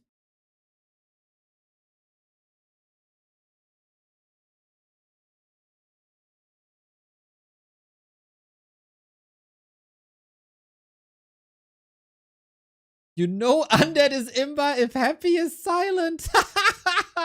Yeah, because he was such a chatter, right? God damn, Happy was talking so much before, like we couldn't even stand it anymore. Day in, day out on his stream. He didn't even play games anymore. He was just chatting. Happy's changes category from Warcraft to just chatting. That's how we know him. 7 podcasts, no games.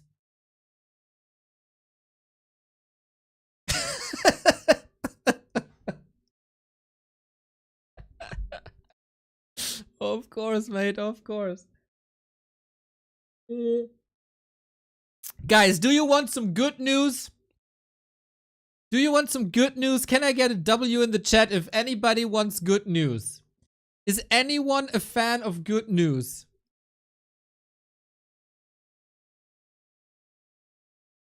Because I bring you good news.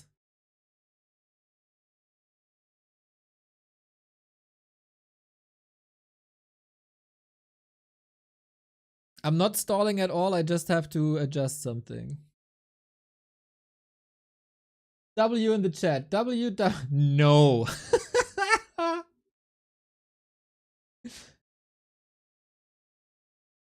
The good news is that there is good news. All right. So, you people know that we revived War 3 Champions Finals. With Season 20, we brought War 3 Champions Finals back after a little bit of a break. And we also held finals for Season 21. Season 21 was an experiment of us to get the Matcherino out incredibly early. Thought we give people a lot of time for the donos to come in. It did work to a degree, but to get that out early wasn't amazing. At the end, we came together with 3,100, which would have been totally fine. But most of the donos came very late, and we set a goal before, like if we get 3K, we do a 3-stage tournament again, because that's what we did with Season 20. And I think, and also Soul 8man thinks, and a lot of people said, Season 20 was incredibly cool because it gave a lot of people a reason to play. Because we didn't have the funds in Season 21 to provide a lot of people with some prize money, participation, compensation. So for Season 21, we invited 8 players due to limited funds, and it was a fun weekend. Jens is the GOAT. Jens is the War 3 Champions champion. We had a lot of fun. But we all know that things can be better because Season 21 was so awesome. In Season 21, we had amazing top 8, but below the top 8, we also had a close qualifier. That was 2 days of competition, with Kraft going through over Smurf. We had Lemis in, Biko in, Kevin, Knopf, Teko, all showing great games. And we also had, a day before that, the wildcard qualifier. So it was 3 extra days with a chance for a lot of people to show their skills after they grinded a lot of ladder. So after Season 21 was over, me and Soul, we really wanted to go back to the system of Season 20. But that is hard if you don't have the funds, because obviously, if you run 3 tournaments, you have all of a sudden 30 players and not just 8. So how the hell do we come up with the funds to run a system like we had in season 20. There's one person that heard the call and that reached out and said, you know what? Season 20 was freaking awesome. I want that back. And you know what? I got a little bit of a company that can help you out. Season 20 is sponsored by Umi. Umi is a language learning app by a person you might know called Soul Glider and his buddy. Soul Glider has been casting Dream Hacks with us. Neo, Soul your Glider. broadcasting consistency and quality Soul Glider commentary is has the gold casted standard Dream on Hacks with Twitch. us. He's an American human player who's really, really good at the game. And by any chance, he has this language learning app that's apparently doing pretty well. So he said, go with it. Umi throws in $2,000 as a foundation. We, of course, do the Matcherino. Of course, we do the profile pictures and stuff. But Umi is here, and you will hear a lot more of Umi. Mr. Soul Apeman and I will be using Umi to maybe learn a little Spanish to talk to Jens, or to learn a little Korean to talk to Lolai, Sok, Soin, whoever. So this is freaking cool. And because we have the 2K, we bring back the close qualifier, we bring back the wildcard qualifier, we bring back the system of season 20.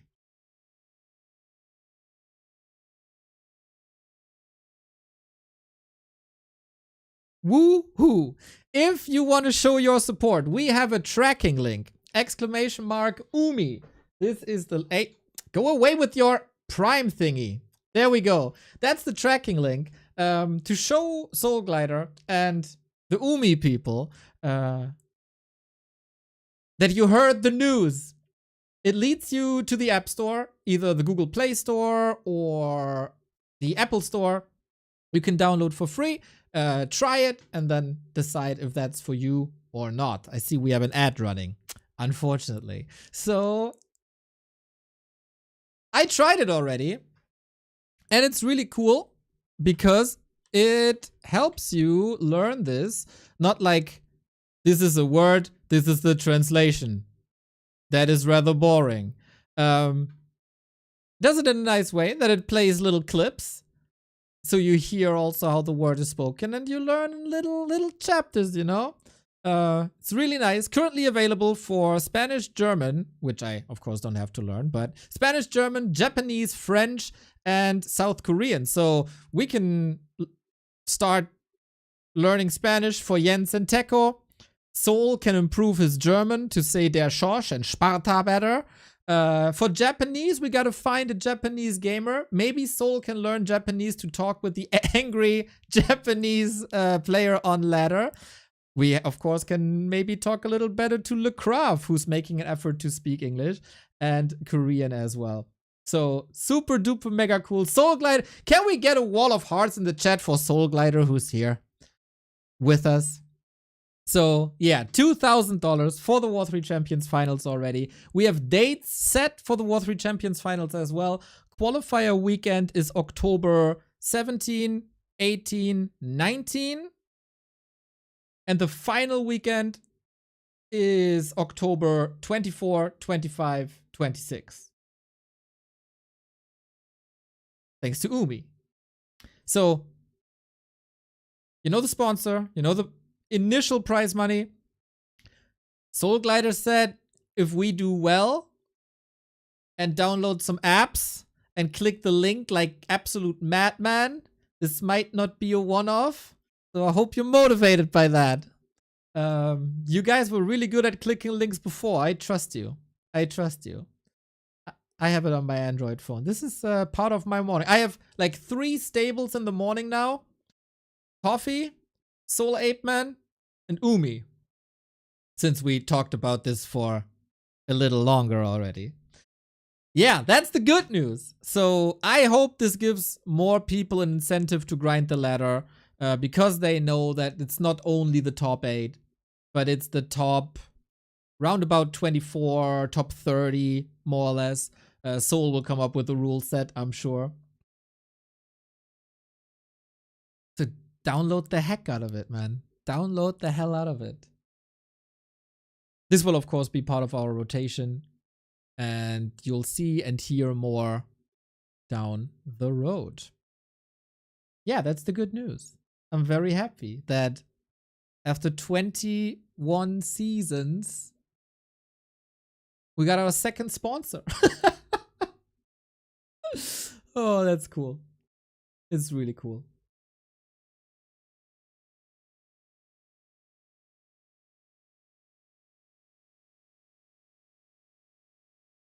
Andrew Rion, thank you for the €5. Thanks for your work. Which is the most effective method regarding fees in supporting you in case of non-regular spending?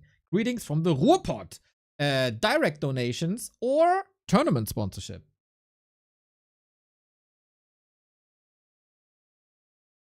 I need to polish my polish.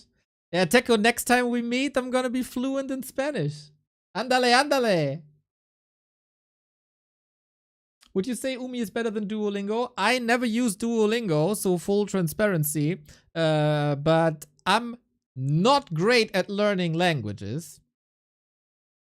But I felt very welcome starting the process here. And I was able to say thank you to Lawliot after like knowing him for 10 years only speaking English.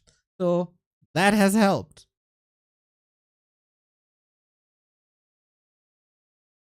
All right, guys. There's a weekly cup in 3 hours that you shall participate in. Spread the word about Umi and about the War 3 Champions Finals. I hope this was nice. I hope you enjoy. Carson will say hello. I'll be back tomorrow, I think.